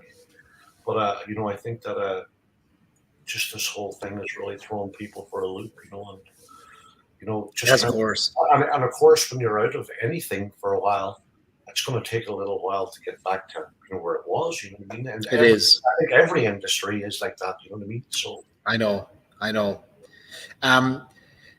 So you meet Paddy Holman every now and again. You do? Oh, I do. Yeah. Well, Paddy and I, Paddy does many different, all sorts of shows. But I play with Paddy quite a bit. We have a band together, a Christmas show. There's we do, theaters, big theaters and stuff like that. A Christmas show, and then I'm in the band with him in the Noble Call. Okay. It's a band that with Paddy and I and Brendan Bulger, McBroderick, and we do gigs. But we're hooking up. Actually, we'll be online for the Catskills Memorial. The Catskills Irish, they're having a memorial festival that they have every year in the Catskill Mountains, but they're doing it virtual this year, and they're having bands from Ireland, and it's going to be like a 24-hour online event. So we kind of hooked up Paddy and I with another band, Chicago Reel, Pauline Keneally and Jerry, and a few of us are getting together and recording a live show, for that, coming up. Oh, very good. So you'll have to send us on the details of that when you have it, and we'll get our audience to tune in as well. lot of fans here for Irish music and for yourself and Paddy. Yeah. And remember when Paddy was on last, he gave a lovely rendition of The Boys from Fair Hill. Oh, Cork yes. song. Great song. Yeah. He's a great man and of course him from Fair Hill himself. It Yes. doesn't hurt. Yes. Jimmy Crowley, you know the singer from there too, Jimmy Crowley. I do, of course, yeah. Yeah. There's no one like Jimmy Crowley, and there's a lovely rendition actually online. There's a lovely YouTube video of Jimmy Crowley and Sean O'Shea singing The Boys from Fair Hill. Like, oh yeah, it's a lovely one. Yeah, it's a great. Jimmy's been around quite a while doing that. he has. There's a video actually of on YouTube Jimmy Crowley in one of the early houses in Cork. Finley Cork. Yeah, that's right. Yeah. There's a great video of him being interviewed in an early house, an early pub. Yeah. Pubs in Ireland that have the early license, for the fisheries and for the men coming off the fish off the trawlers, that they have somewhere to go for a pint. And Jimmy Crowley standing in a pub at 7:00 in the morning, sculling pints. And the interviewer's like, "Would you have an old song?" He goes, "Ah, yeah, geez, I would." And so they're baiting into the song at 7:30 in the morning in Cork. Yeah. Great crack. My God. Geez, we've been at it now 3 hours. 3 hours into our session, into our lock-in. And Lawrence, would there be one or two songs that for you are the most enjoyable to play? That are one or two tunes that kind of are your signature tunes? I wonder that best represent your style, your approach, your kind of your musical philosophy. Well, people often ask that question. What is your favorite tune? You know what I mean? And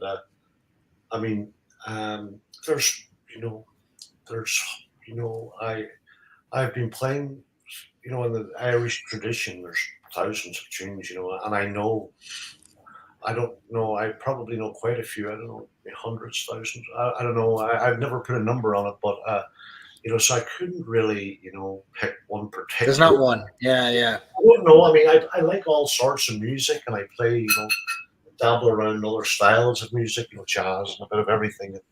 Listen to a little, Senegal music and world music. And I wouldn't have a particular favorite of tune, but there's lovely ones that like at the start when I played, the kind of crazy ones like that. But I might give you there's a great old ancient, I think traced back to I believe the 1500s. Called The Meant for Limerick. Have you ever heard that? It's been on a lot of movies. I don't think so. No. It's a great old tune, And this is a good one now to get a good shot there beside you and close the eyes and have a go. All right. We're doing it. We're going to close our eyes. Lads and ladies, close your eyes. Go deep.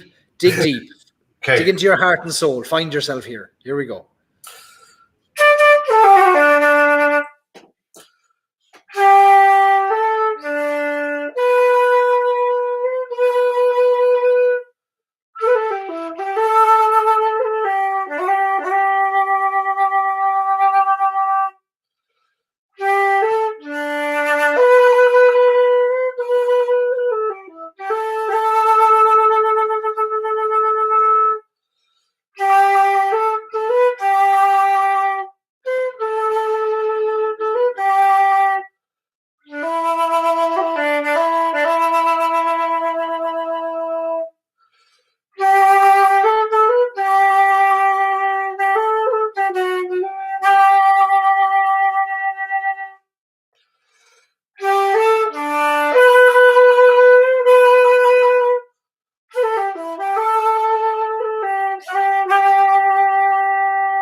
Lawrence, I mean,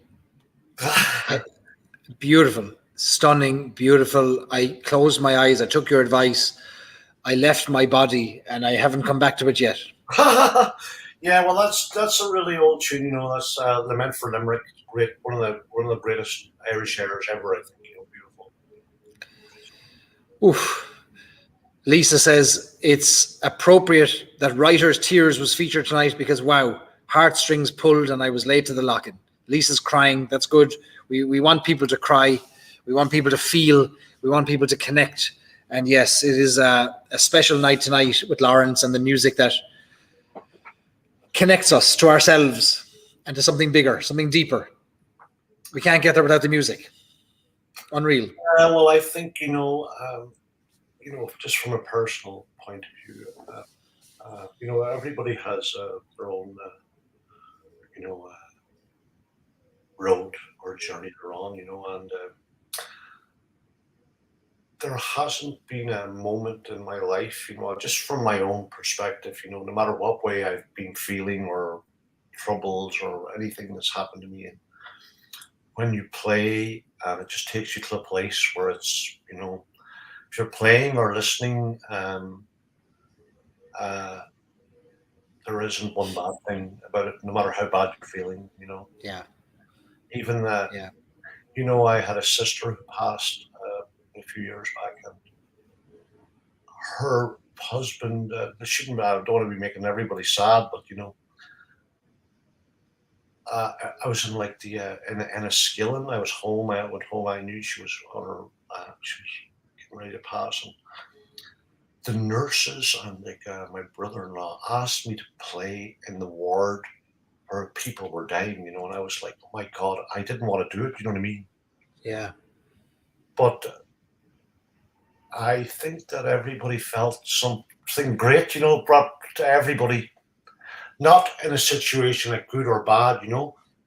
Not saying, I says no matter the situation that you're in, and I am, blessed that I can play music, and it's, and I came from my dad and came from his people before me, and I'm just privileged to be able to play anything, and I'm glad to be able to share it with people and other people now, playing with them, So I think, what I was trying to say, is just it brings you to a place, that you can always, close your eyes and reflect, even on fast or slow music. It doesn't matter.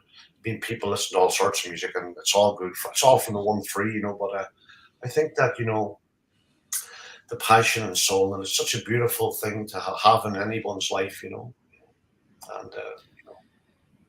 so We're either playing or listening, I know. I'm a great listener myself. Actually, I love to listen, So,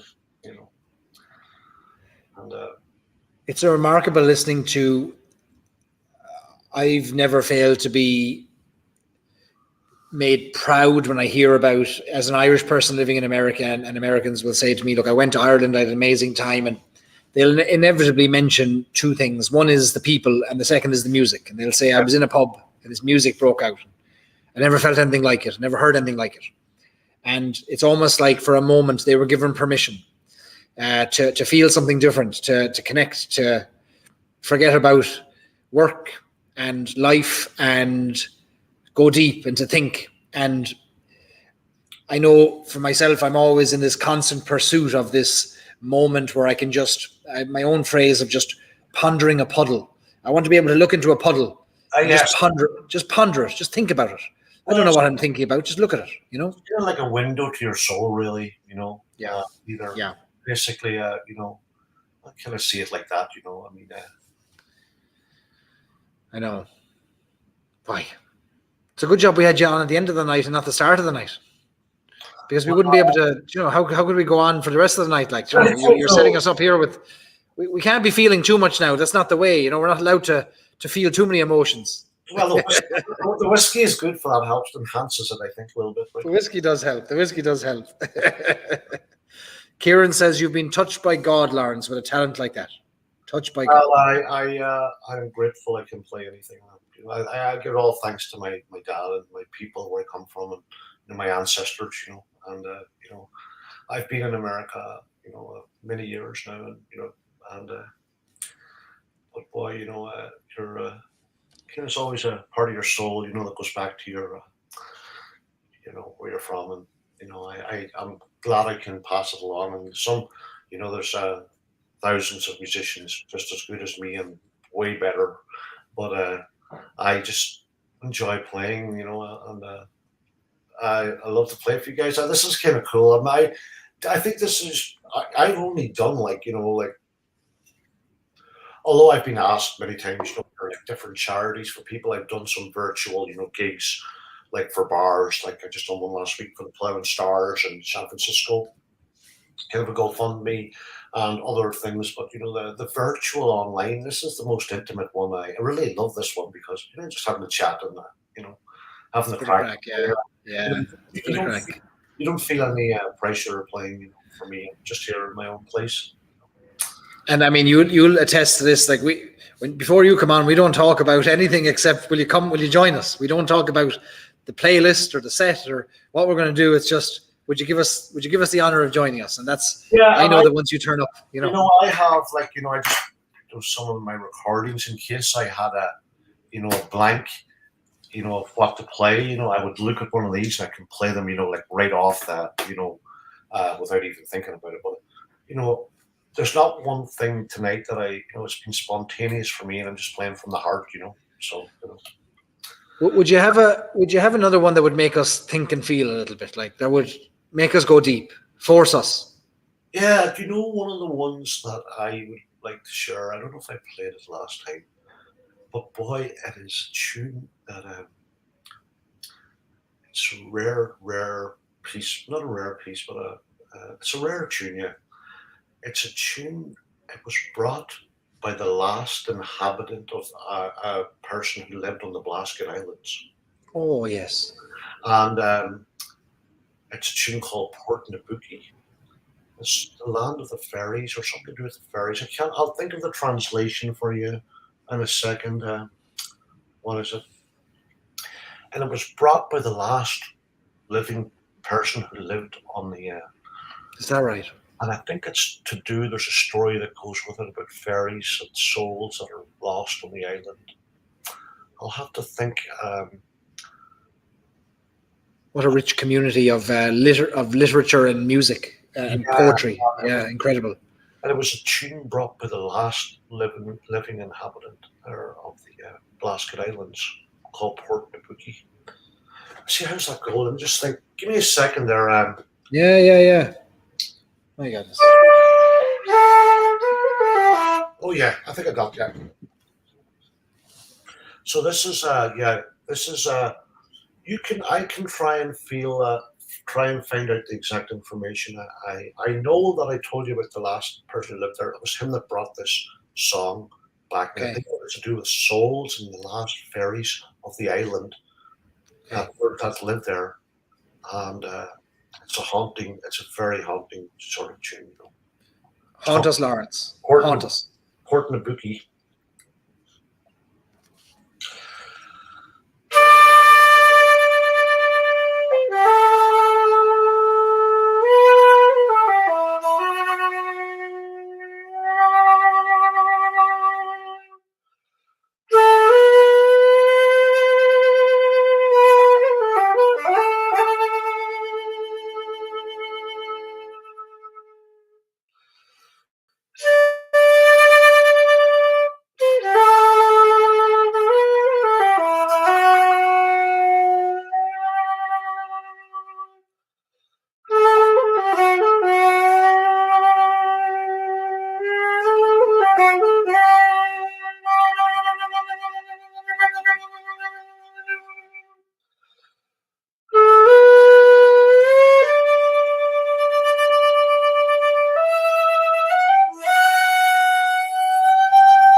Woo! You got us. You got us again. Yeah, that's called Port Nabuki. Yeah, Land of the Fairies. It's from the. Wow. It's brought from the last living person from the Blasket Islands. Brought that tune back to the mainland. Yeah. And I think the last resident left the Blaskets in the 1950s, if I remember correctly, when they evacuated the island. They could no longer. It was no longer safe to live there. There was no doctor, no medical facilities, and that was the end of life. An incredible tapestry, rich tapestry of literature and living on the Blasket Islands for hundreds of years. Amazing, yeah, amazing. And Unreal. I think that tune really brings you to the sea. There's something about it. It's very. It's just a beautiful piece of music. It's a treacherous piece of water there between the Great Blasket Island and the Dingle Peninsula. A dangerous piece of water, and yes. Your music reminded me of just those moments of, those men went out in their boats to find the fish and they risked life and limb every time they got into those boats, and oftentimes those boats came back less full than they went out, and there was a haunting reminder in your music of that. Oh, well, thank you. Yeah, I mean, I love playing that tune. It's beautiful. It's a great one to get lost in. Yeah, I mean, we're on our knees here with the emotion from it. But we bought into it though. We bought into it right out of the gate. Eric says he's attended more tastings than lock-ins since joining this group. So glad he tuned in tonight. Incredible talent, Lawrence. So many words of praise and thanks and claps and cheers. Gula says the history that goes along with the tune makes the tune that much more special.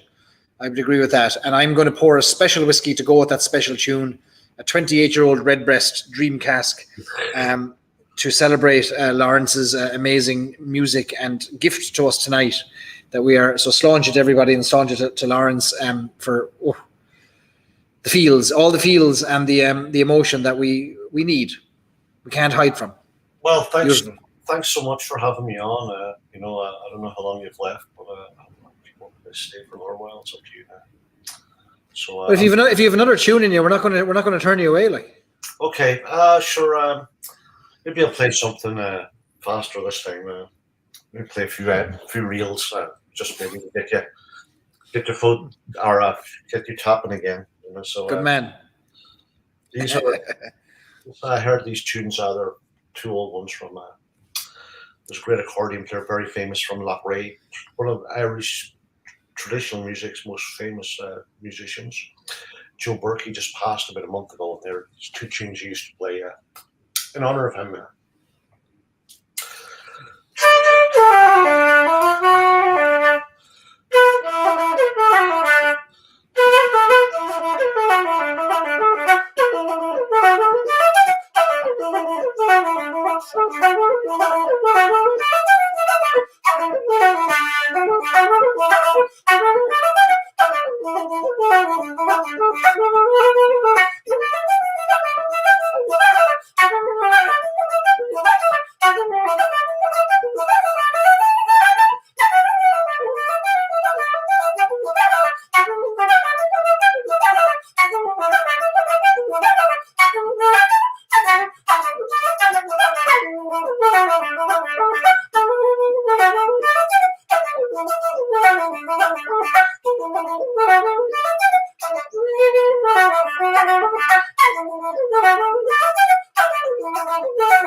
Lawrence Sláinte, thank you so much. What a talent. What a gift to us tonight. An absolute gift. Thanks so much for having me, Barry. It was fun. Now, there's a few old reels there from County Galway there, Patsy Tooheys and the Galway Rambler, and so they were just kind of common session tunes that you'd hear out at the sessions, and yeah. If we were in a pub now, the floor joists would be moving from our feet tapping. Yeah. Well, unbelievable.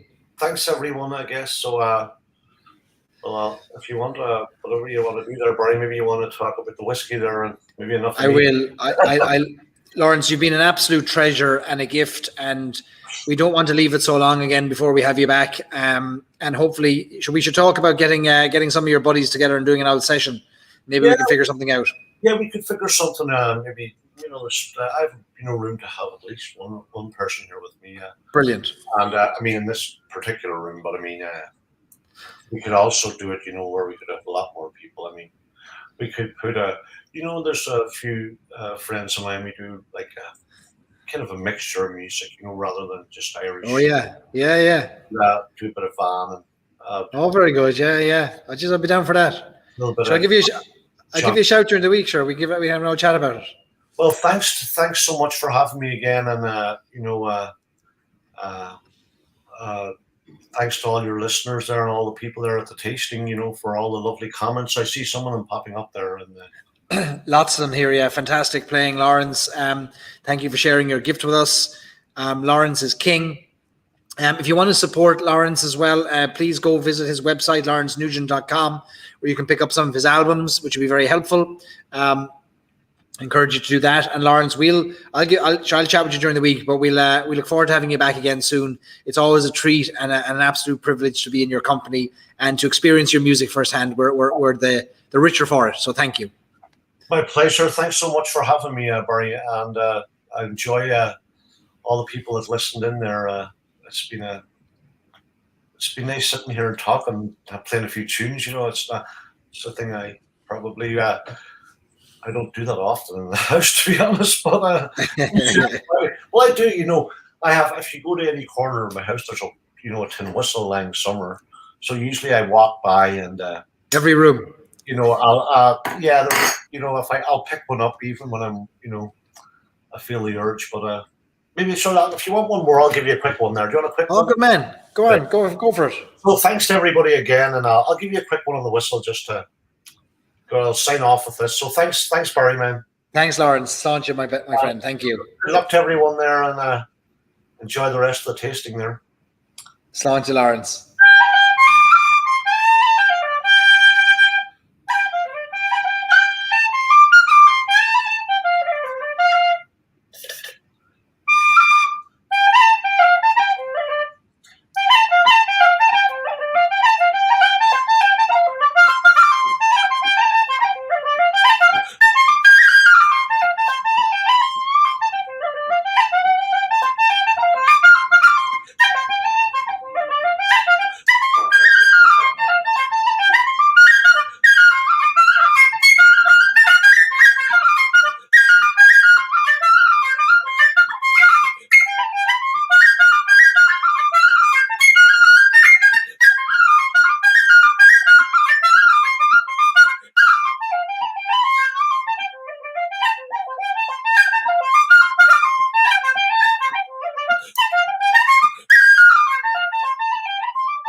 Thanks so much for having me, guys. Lawrence Nugent, everybody. What a legend. An absolute legend you are. A legend. So Amazing. Thanks, everyone. That was a few reels to finish. And Lawrence, listen, I want to call you during the week. We got to figure out more of this. This is amazing. You've lifted my spirits no end. And honestly, I was coming into tonight's lock-in, I was feeling a little bit under the weather. And you have lifted my spirits no end. And everybody else in the audience too. It's just incredible. Absolutely incredible what you've done. Well, Barry, thanks so much. And thanks for everybody for listening. And it was amazing to be on there with you again. Thank you. Lawrence, Sláinte, my friend. Great to see you. We'll talk to you during the week, and we look forward to having you back again. Thanks a million for your amazing gift and talent. Thanks, Lawrence. Good luck. Thanks, Barry. Cheers, Lawrence. Cheers, man. Okay, see ya. Sláinte. Amazing. Incredible. Wow, wow, wow. As Eric said here, may you live to be 1,000 years old. Bless you, Lawrence. Incredible, amazing, unbelievable talent. Thank you for sharing with us. It absolutely was incredible talent. We are so privileged and lucky that we get to have incredible talents like Lawrence join us. And yeah, wow, it's sometimes you're just lost for words, and that's okay too. Yes, I have. Stacey's asking if I've killed another bottle. I've almost killed this bottle of Dream Cask. I've killed my yellow spot. We're now on to the fifth whiskey. Are we? 1, 2, 3, 4, 5. Yeah, this is our fifth whiskey of the night. Woo! Graham says, late to the lock-in. Sorry to have missed this. Yeah, it's wow. What a night. What an incredible gift Lawrence has. Thank you, Lawrence. Says Lisa, an absolute legend. Says Diarmid. Sláinte, Lawrence, you are a treasure. Top that, says Johnny. Challenge accepted. Though how we are going to top that, I don't know. We had Lawrence on for the first time 6 months ago, September 11th, 2020. I remember it well, and it was a moving day for many reasons. And Lawrence guided us through that day with a bit of incredibly touching and moving music. So we're just very lucky to have Lawrence, and we're going to have him back again. For those of you asking how you can support Lawrence, I will add this note. We don't ask our musicians to play for free. We ask our musicians what it would cost if they were playing in a pub or on a live gig, and we pay them the same on the lock-in. So we don't ask anybody to play for free here. So we are paying all of our musicians. However, if you want to support our musicians additionally, you can always go to their website. You can buy an album. You can buy a song. If they have additional resources. I'm not a fan of the tip jar. I think it's messy. I think it puts pressure on people when there's no pressure. I give this lock-in at no cost to anybody else. You're not under any pressure to pay for anything. If we pay for musicians, that's just the thing we decide. But if you want to support them, additionally, by all means, you can go to lawrencenugent.com, to Lawrence's website, and you can certainly purchase an album, a digital album there, or merchandise from Lawrence. And I'm sure he'd be very appreciative of that too. But what a night. I mean, incredible. How do you top that? I'm certainly not going to try and top that with a song. So let's not even go down that road. Lawrence led us out with an incredible tune. The most impressive thing I can do tonight is sip on an impressive whiskey. To be honest, that's the most impressive thing I can do. Let me see. MP says, it's been slightly over 12 months now, Barry. You're a legend for putting this together and keeping it going for so long. I've said it before. This isn't me, it's the guests, it's you. We're all in this together. I just press go live at 4:00 Pacific time every Friday. And look, if this means something to you, I can assure you it means twice as much to me, because we're all struggling. We might not seem like we are, and we all are facing different challenges, and the weeks and the months that this lock-in goes on for it just brings different things. It just brings different challenges for us all to deal with. And we might put on happy, smiling faces, but we can all agree that we're probably all dealing with things in different ways, and it's not easy. And the hope is that this lock-in is some way for us to come together and maybe be reassured and have positivity reaffirmed, and maybe some assurance that things are okay or will be okay again. But look, this is not one person doing anything. This is all of us here together, lifting each other up and keeping us going from one week to the next. And for as long as we have to do that, we will absolutely do that. So thank you, everybody. Graham, thank you so much for buying me a drink there. It's the first time that has ever happened on YouTube. Thank you, Graham. I didn't even know that was a feature. So Graham has just bought me a drink. So thank you so much for that, Graham. Sláinte. And please, nobody else needs to feel pressure to do that. So, wow, amazing. Rebecca's finances are certainly facing a challenge with all this whiskey buying. well, look, you can take some kind of comfort in knowing that you're supporting the Irish whiskey industry and you're supporting the distilleries and great people in Ireland who are putting out these great whiskies. And we're coming together for some fun times on a Friday night. And we'll keep doing it, and we will find ways to intersperse these digital events, virtual events, with in-person events as well. Johnny says, Sláinte, another great Friday night. Maureen says, we work through our week and we look forward to Friday night. Next Friday, let me give you a heads up, because you're the last here tonight. You're going to know what's next Friday, what's happening. We are going to have another world first next Friday, the first ever virtual tour of Hinch Distillery in Northern Ireland. We're going to take a virtual tour. Jamie Cotter is going to take us through the distillery. We're going to sample 3 Hinch whiskies. You're going to see an incredible £5 million distillery built by a man from Northern Ireland who went to France, built a winery in France. He's one of the wine geese, one of the Irishmen who went to Ireland, went to France, built a vineyard and a winery around a chateau, and has taken his successes from France, brought them back to Ireland, and has built a distillery in Northern Ireland called Hinch Distillery, and it's going to be an incredible night. We're going to have music. We're coming obviously live from the distillery in Northern Ireland, and you're going to learn about the incredible plans they have. Brand new distillery. They've never done a virtual tour before. You're going to have the first ever tour of the Hinch Distillery, and it's going to be fantastic. We did a little trial run today, which was fun. The lighting is great. The sound is great. We're going to have some music. It's going to be a fun time. Graham says the Hinch facility will be amazing. It absolutely will. It absolutely will. And I have 3 Hinch whiskies. I'll post pictures of them during the week. I'll share where you can get them. They are very new to the United States. So this is not one of those nights where you're all going to have access to the whiskey, but rather you're going to see the distillery. You're going to learn about it. You're going to understand maybe some of their plans for their single malt in the future. And then as the whiskey becomes available in the United States, I'll keep you posted as to where it's arriving. But this is one of those, we're getting access to the distillery before we have access to all of their whiskey. But it's going to be a fun night. It's going to be a fun night, and I'm really looking forward to it. So, look, we got to keep these Friday nights going. We got to keep raising the bar somehow, and we got to find ways to keep ourselves entertained. I'll be honest, I'm finding ways to keep myself entertained, and I'm delighted that you're all entertained along with it, and that's just the bonus. So, as simple as that. Stacey has always been interested in Hinch. I've seen it around different places. Great stuff. The amount of money that has been invested in that distillery in Northern Ireland is incredible. And the collaborations that you're going to see between a vineyard, a winery, and a distillery that are both owned by the same person, mind-blowing, incredible. And there's some unique United States releases that we're going to share with you next Friday, some unique collaborations, and you're going to be the first to hear about them here on the Lock-In. So because you've been here last night, you're the first to hear about it. So I'm excited about that. Brian says, one day it'll be a Friday night in person. It absolutely will. It absolutely will. Sláinte, says Anne-Marie. Thanks for joining us, Anne-Marie. It's your first Friday night and it won't be your last. Great. Tell all your friends, come join us. And we'll have a distillery tour next Friday night. And we've got more great Friday nights planned over the next coming weeks and months. For example, would you believe we're going to do a Lock-In live from Japan in April? So there is a huge Irish whiskey scene burgeoning in Japan.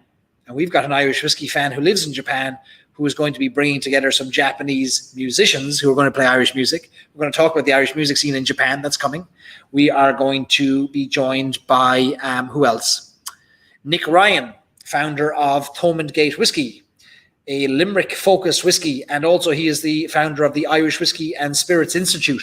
Nick is going to join us in a couple of weeks, and he's going to lead us on a tasting. He's going to lead me in a blind tasting of some things he has sent me that he hasn't told me what they are, but I'm going to find out live on the air. And Nick is doing incredible things in the world of growing his own barley in Limerick and turning it into whiskey, and we're going to hear more from Nick Ryan. So lots planned and more to come. Tony asks if all the whiskies are named Hinch. Hinch is the name of the distillery, so there are different whiskies from Hinch. For example, I mean, the whiskies they have at the moment are all sourced whiskies. There's a sherry cask finish whiskey, there is a peated whiskey, and there is a single pot still whiskey. They're all sourced from different distilleries right now. Hinch Distillery is 100% single malt distillery. So we learn about some of their whiskies that they're planning to make, and we learn about the whiskies that they have currently sourced and are finishing themselves. Graham says, it will not be his last lock-in, though it may be the first. Sláinte, Graham. Thank you so much. We really appreciate you, and thank you for your purchase of a dram. I really appreciate that. That's a very nice thing to do. And yeah, tonight's been great. It's been a lot of fun, and every week we learn something new. We learned about Tullamore and Egan's. Really like the rye whiskey tonight. Not the rye whiskey, the single grain whiskey. It reminds me of a rye for some reason. And now, I mean, Lawrence. Can we top Lawrence? We're going to try. We've got a couple of ridiculously out of this world ambitious plans for lock-ins over the next few months, including some world famous bands and some castles and all kinds of crazy things. We'll release all the information as it comes together, but we're going to keep trying. We're going to keep trying and doing some crazy things, because if we can't connect in person, we have to connect virtually. So stay tuned. Stay tuned. And Tony, yes, Tony, I will share pictures of the Hinch whiskies tomorrow in our Facebook group. There are 3 whiskies that you can try and source. They're not widely available in the US right now. That's the only challenge for all of you. They're not widely available. AC/DC are not coming on the show, no. And Jacob's first lock-in. Jacob, don't make it the last, and tell all your friends, any whiskey fans, come join us. We have a good time here. We're 4 hours in. Look, almost 4 hours. Almost 4 hours. Almost 4 hours. Amazing. Stacey says, huge whiskey explosion in Japan. There is. Massive. We're going to learn about Irish whiskey in Japan. And there's one man, Rob Hennessy, doing great things with Irish whiskey. And I can't reveal everything. He's doing some ridiculously funny things in Japan, and he's going to join us. It's going to be a funny time zone for him. It's going to be the morning time for Rob. But I know we've got some Australian friends joining us tonight who they're just waking up in the morning. I know I saw earlier on, who was it? Joining us. There's somebody here joining us from Australia, and I've lost it already, but it's here somewhere. God, the comments are coming in. I can't keep up with them.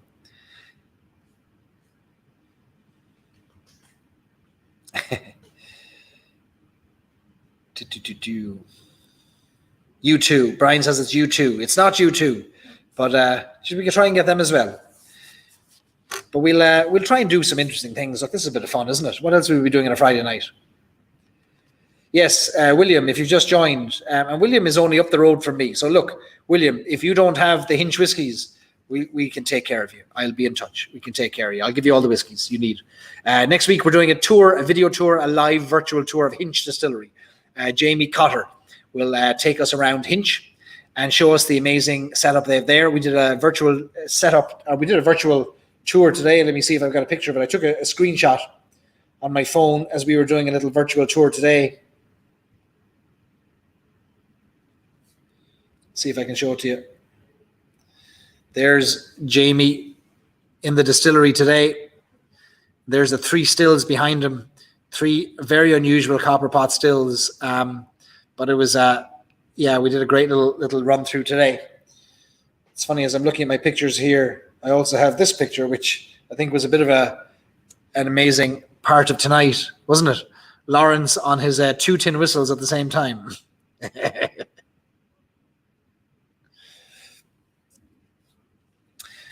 Stacey says party source in Kentucky has Hinch. All right, so Cincinnatians, Ohioans, go across the bridge, go over the river, and you'll get your Hinch whiskies. I'm not familiar with the Coors. Are they a beer playing musical family or a beer drinking musical family? I know the Coors. Maybe they're relations. No, I know who you mean. But whether you drink Coors or you listen to the Coors, neither of those are on the calendar right now. But we'll try and keep finding interesting things to do. The biggest challenge you have on the lock-in is the time zone. So when I want to do things in Ireland, I've run into a few difficulties with certain distilleries where they've been really interested to do an event or do a tour, but it's midnight or it's 2 o'clock in the morning. And that's not easy for a lot of people who have families and who have, believe it or not, there are lives outside of the lock-in, who knew? But not everybody can keep up with a 2 o'clock in the morning or 3 o'clock in the morning, or as now is the case, 4 o'clock in the morning in Ireland. That's a challenge for a lot of people, but we'll keep trying to do things. Dave wants us to bring Mumford & Sons on. Yeah, listen, Dave, if you want to sponsor Mumford & Sons, I'd be happy to host them. Absolutely. We can get all your logos on the screen if you want to sponsor them. Okay, now you think I'm bringing on all these folks. Okay, Young Dubliners, Bananarama, Sinead O'Connor. I want to be haunted by the ghost. I want to be haunted by the ghost. Yeah, go down some Sinead O'Connor rabbit holes. Those are great rabbit holes to go down. Sinead O'Connor, 1980s, late 1980s, early 1990s, Sinead O'Connor. Yeah, no, you won't get out of those rabbit holes. Bananarama. What was the Bananarama song, the famous Bananarama song in the 80s, late 80s? I used to have a picture of Bananarama on my wall growing up. I'm dating myself. Ronan wants me to have the Rubber Bandits. If you're not from Ireland, you don't know who the Rubber Bandits are, go Google the Rubber Bandits. I can't explain them. Brian says pre-head shaving. Yeah, pre-head shaving Sinead O'Connor. Young, short-haired Sinead O'Connor. She was probably 22, 23. Just being introduced to the world. Mind-blowing stuff. Mind-blowing music. Absolutely mind-blowing.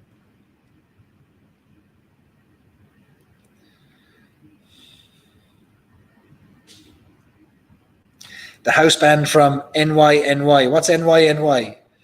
New York, New York. The house band from New York, New York. What, the casino in Vegas? I don't know the house band. I'm not sure what their name is. Cruel Summer? No, it wasn't Cruel Summer. There was another song. Maybe it was a cover. I'll find it. It wasn't Cruel Summer. It was top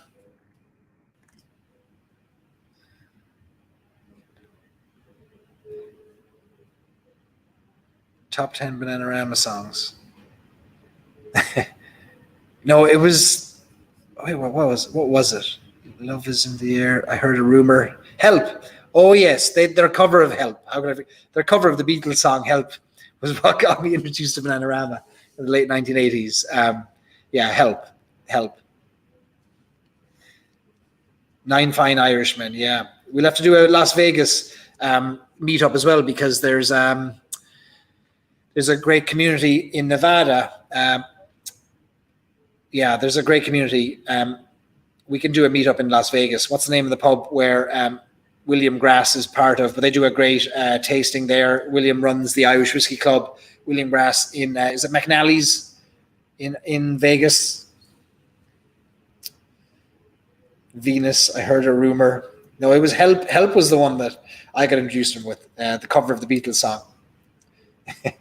So we're losing track of all the places we're going to do meetups. One of Vegas. We can do one in Vegas. San Francisco is on the cards. We'll have to do one in San Diego, Ohio, obviously, Chicago, New York. I'm seeing a world tour, and anytime you say world tour, you know that just means America, right? So just a world tour of America of Stories and Sips meetups, and we'll get different whiskey brands to come and support us and supply all of our whiskeys. McNally's in Vegas. Yes, that's the one. Graham says, yeah, that's it. Drowsy Lads would be great. Yes, Drowsy Lads, our favorite. They played at our wedding. That was our wedding band. We did great all night. They got so confused at how many times we asked them to play the Owl Triangle at our wedding. They're like, guys, we kind of played that already. And then we said, yeah, but would you play it again? And then 25 of us would get up and sing it with them. They didn't know what hit them. We could have just hired them just to play the Owl Triangle all night and we would have been happy. Woodlawn, New York is being requested as well. # Barry's road trip. Vegas is a cheap flight for all. How far is the drive is it for us? 4 hours? 3 hours? 4. Yeah, it's an easy drive for us. Straight road. You can close your eyes and put it on cruise control. And the car will get you there. We'll do Vegas as well. So listen, Sinead, that's it. Dearman's clearing a week in New York for us. Yes, we had the Drowsy Lads. We had a very small wedding and we chanced our arm. We were looking for Irish bands and we contacted the Drowsy Lads and they were playing something like 4 or 5 gigs the same day. And they said, well, by the time your wedding comes around, we'll be finished with our gigs, so we'll just play on the way home. And they turned up and we had the best night ever. And it was a fantastic night with the Drowsy Lads. Yeah, and 45 renditions of the Old Triangle. Any chance of an Irish meetup? Of course. Isn't that what we're all working towards? We're looking into charter prices for flights. How do we charter a Stories and Sips flight to Ireland? Then we'll all go, 40 or 50 of us will walk into a pub, and 6 days later we'll leave. I know you're all asking for Mrs. Stories and Sips to make an appearance, but she's very shy, like. Do you want to wave or anything? No, not even a hand. No, not even a hand. She'll meet in person. Mrs. Stories and Sips says, if enough people come out in person, she'll meet you. It's like when our Lord himself said, whenever 2 or more are gathered in my name, I'll be there. Mrs. Stories and Sips will be there if we meet in the world for Irish whiskey. Dave says Lauren McMullen is painting a plane for us. She is. Lauren McMullen's going to fly us to Bushmills, and we're going to land there in the Antrim coast and have an old session. A session. Brian says, if I'm a pilot, would that help? I don't know, Brian. If you are a pilot, it probably would help. You tell us. Yeah, so we will have a session sometime soon, that's for sure, in person, once the world starts opening up. San Diego, eligibility for vaccines here for us is in the next 3 weeks. Doesn't mean we'll get a vaccine that time, but I'd say in the next 2 or 3 months, we should be good to go with 2 vaccines, hopefully, fingers crossed for all of us. And hopefully you all get your vaccines and stay safe, and that this virus starts to dissipate and disappear, and we all do our bit to contribute to that.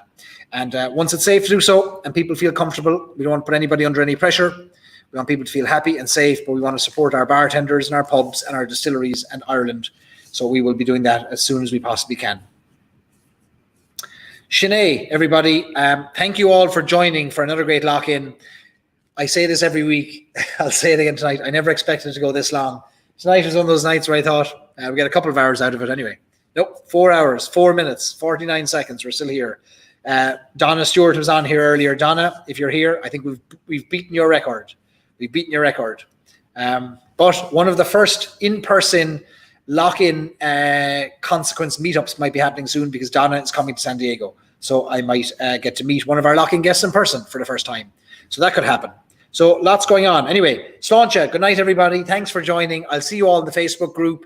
And thanks a million for a great week and a great night. Thanks to Lawrence. Thanks to Jonathan. And thanks to baby Sophia for making her premiere appearance on a session.